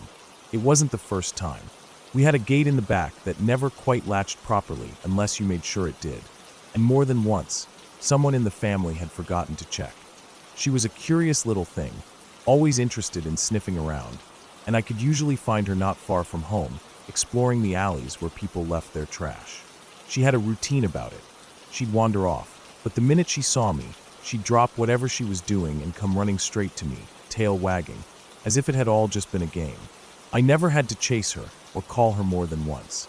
She always came back willingly. That day, though, she was gone longer than usual. When I went out looking for her, she wasn't in any of her usual spots. I checked the alleys, the nearby streets, Even the small park a couple of blocks over where she liked to dig at the dirt near the swings. Nothing. I started to get a bad feeling. I kept walking, expanding my search further than I ever had before.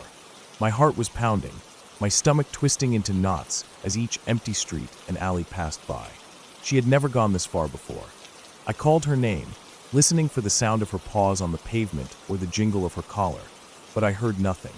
It had been almost an hour, and I was nearly in tears. I had no idea where else to look, and I was starting to consider giving up and going home, hoping she'd find her own way back. Then, as I was about 6 blocks away from home, in an area I had never had a reason to go before, one filled with rows of townhomes and rental properties, I saw movement behind a wooden fence. It was just a flicker of something out of the corner of my eye, but then I heard a sound. A small, high-pitched yip. My stomach twisted. I knew that sound. I stepped closer, peering through a gap between the slats of the fence. My heart nearly stopped. There she was, my dog. She was in someone's backyard, chained to a post, her fur muddy and wet. She was pulling at the chain, her paws digging into the dirt as she barked frantically in my direction.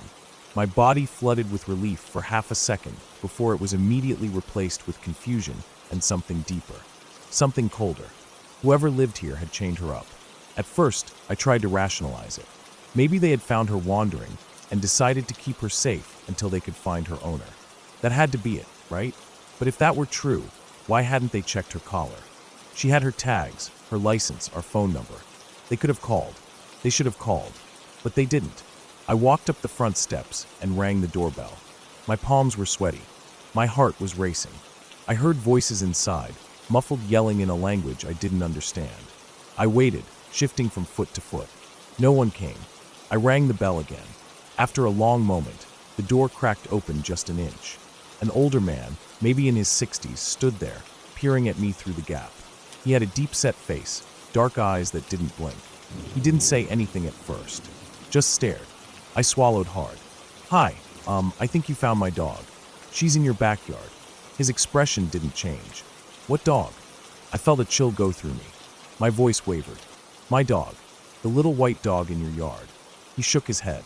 "We have no dog here." And then he started to close the door. Panic flared in my chest. I stuck my foot in the doorway without thinking. "She's right there." I pointed toward the backyard, my voice rising. My dog, as if knowing I needed her, barked even louder. The man's expression flickered, a quick grimace of something. Annoyance? Disappointment? He turned his head, looked in the direction of the backyard, then sighed. "Oh, that dog." His voice was flat, like I had just reminded him of an unpleasant chore he had forgotten. He disappeared inside. I stood frozen. I didn't know what to do. My whole body was screaming at me to run, but I couldn't leave her. I ran around to the side of the house, gripping the wooden fence, ready to climb over if I had to. Just as I put my foot on the bottom plank, the back door creaked open. The man stepped into the yard, his movements slow, deliberate. My dog shrank away from him, pressing herself into the dirt, her ears flattened against her head. She didn't growl, didn't bark, just cowered. Something in me snapped. He unhooked the chain and opened the gate. The second she was free, she bolted. She flew into my arms so hard I nearly fell backward. Her body trembled against mine, her breathing rapid. I held onto her, gripping her tight as I backed away. The man just stood there, watching. He didn't say anything, didn't move, just watched as I turned and walked away, my dog clinging to me like she never wanted to be apart again. I didn't run. I wanted to, but I didn't. I walked, step by step, until I turned the corner and was out of sight. Only then did I start running. When I got home, I locked every door. I held my dog for hours. She never tried to escape again after that. If the gate was open, she would wait outside, never stepping a foot beyond the boundary. I never went back to that neighborhood. I never told my parents the full story, just that I had found her farther away than usual. But I knew. I don't know what that man was planning to do with her, and I don't ever want to know.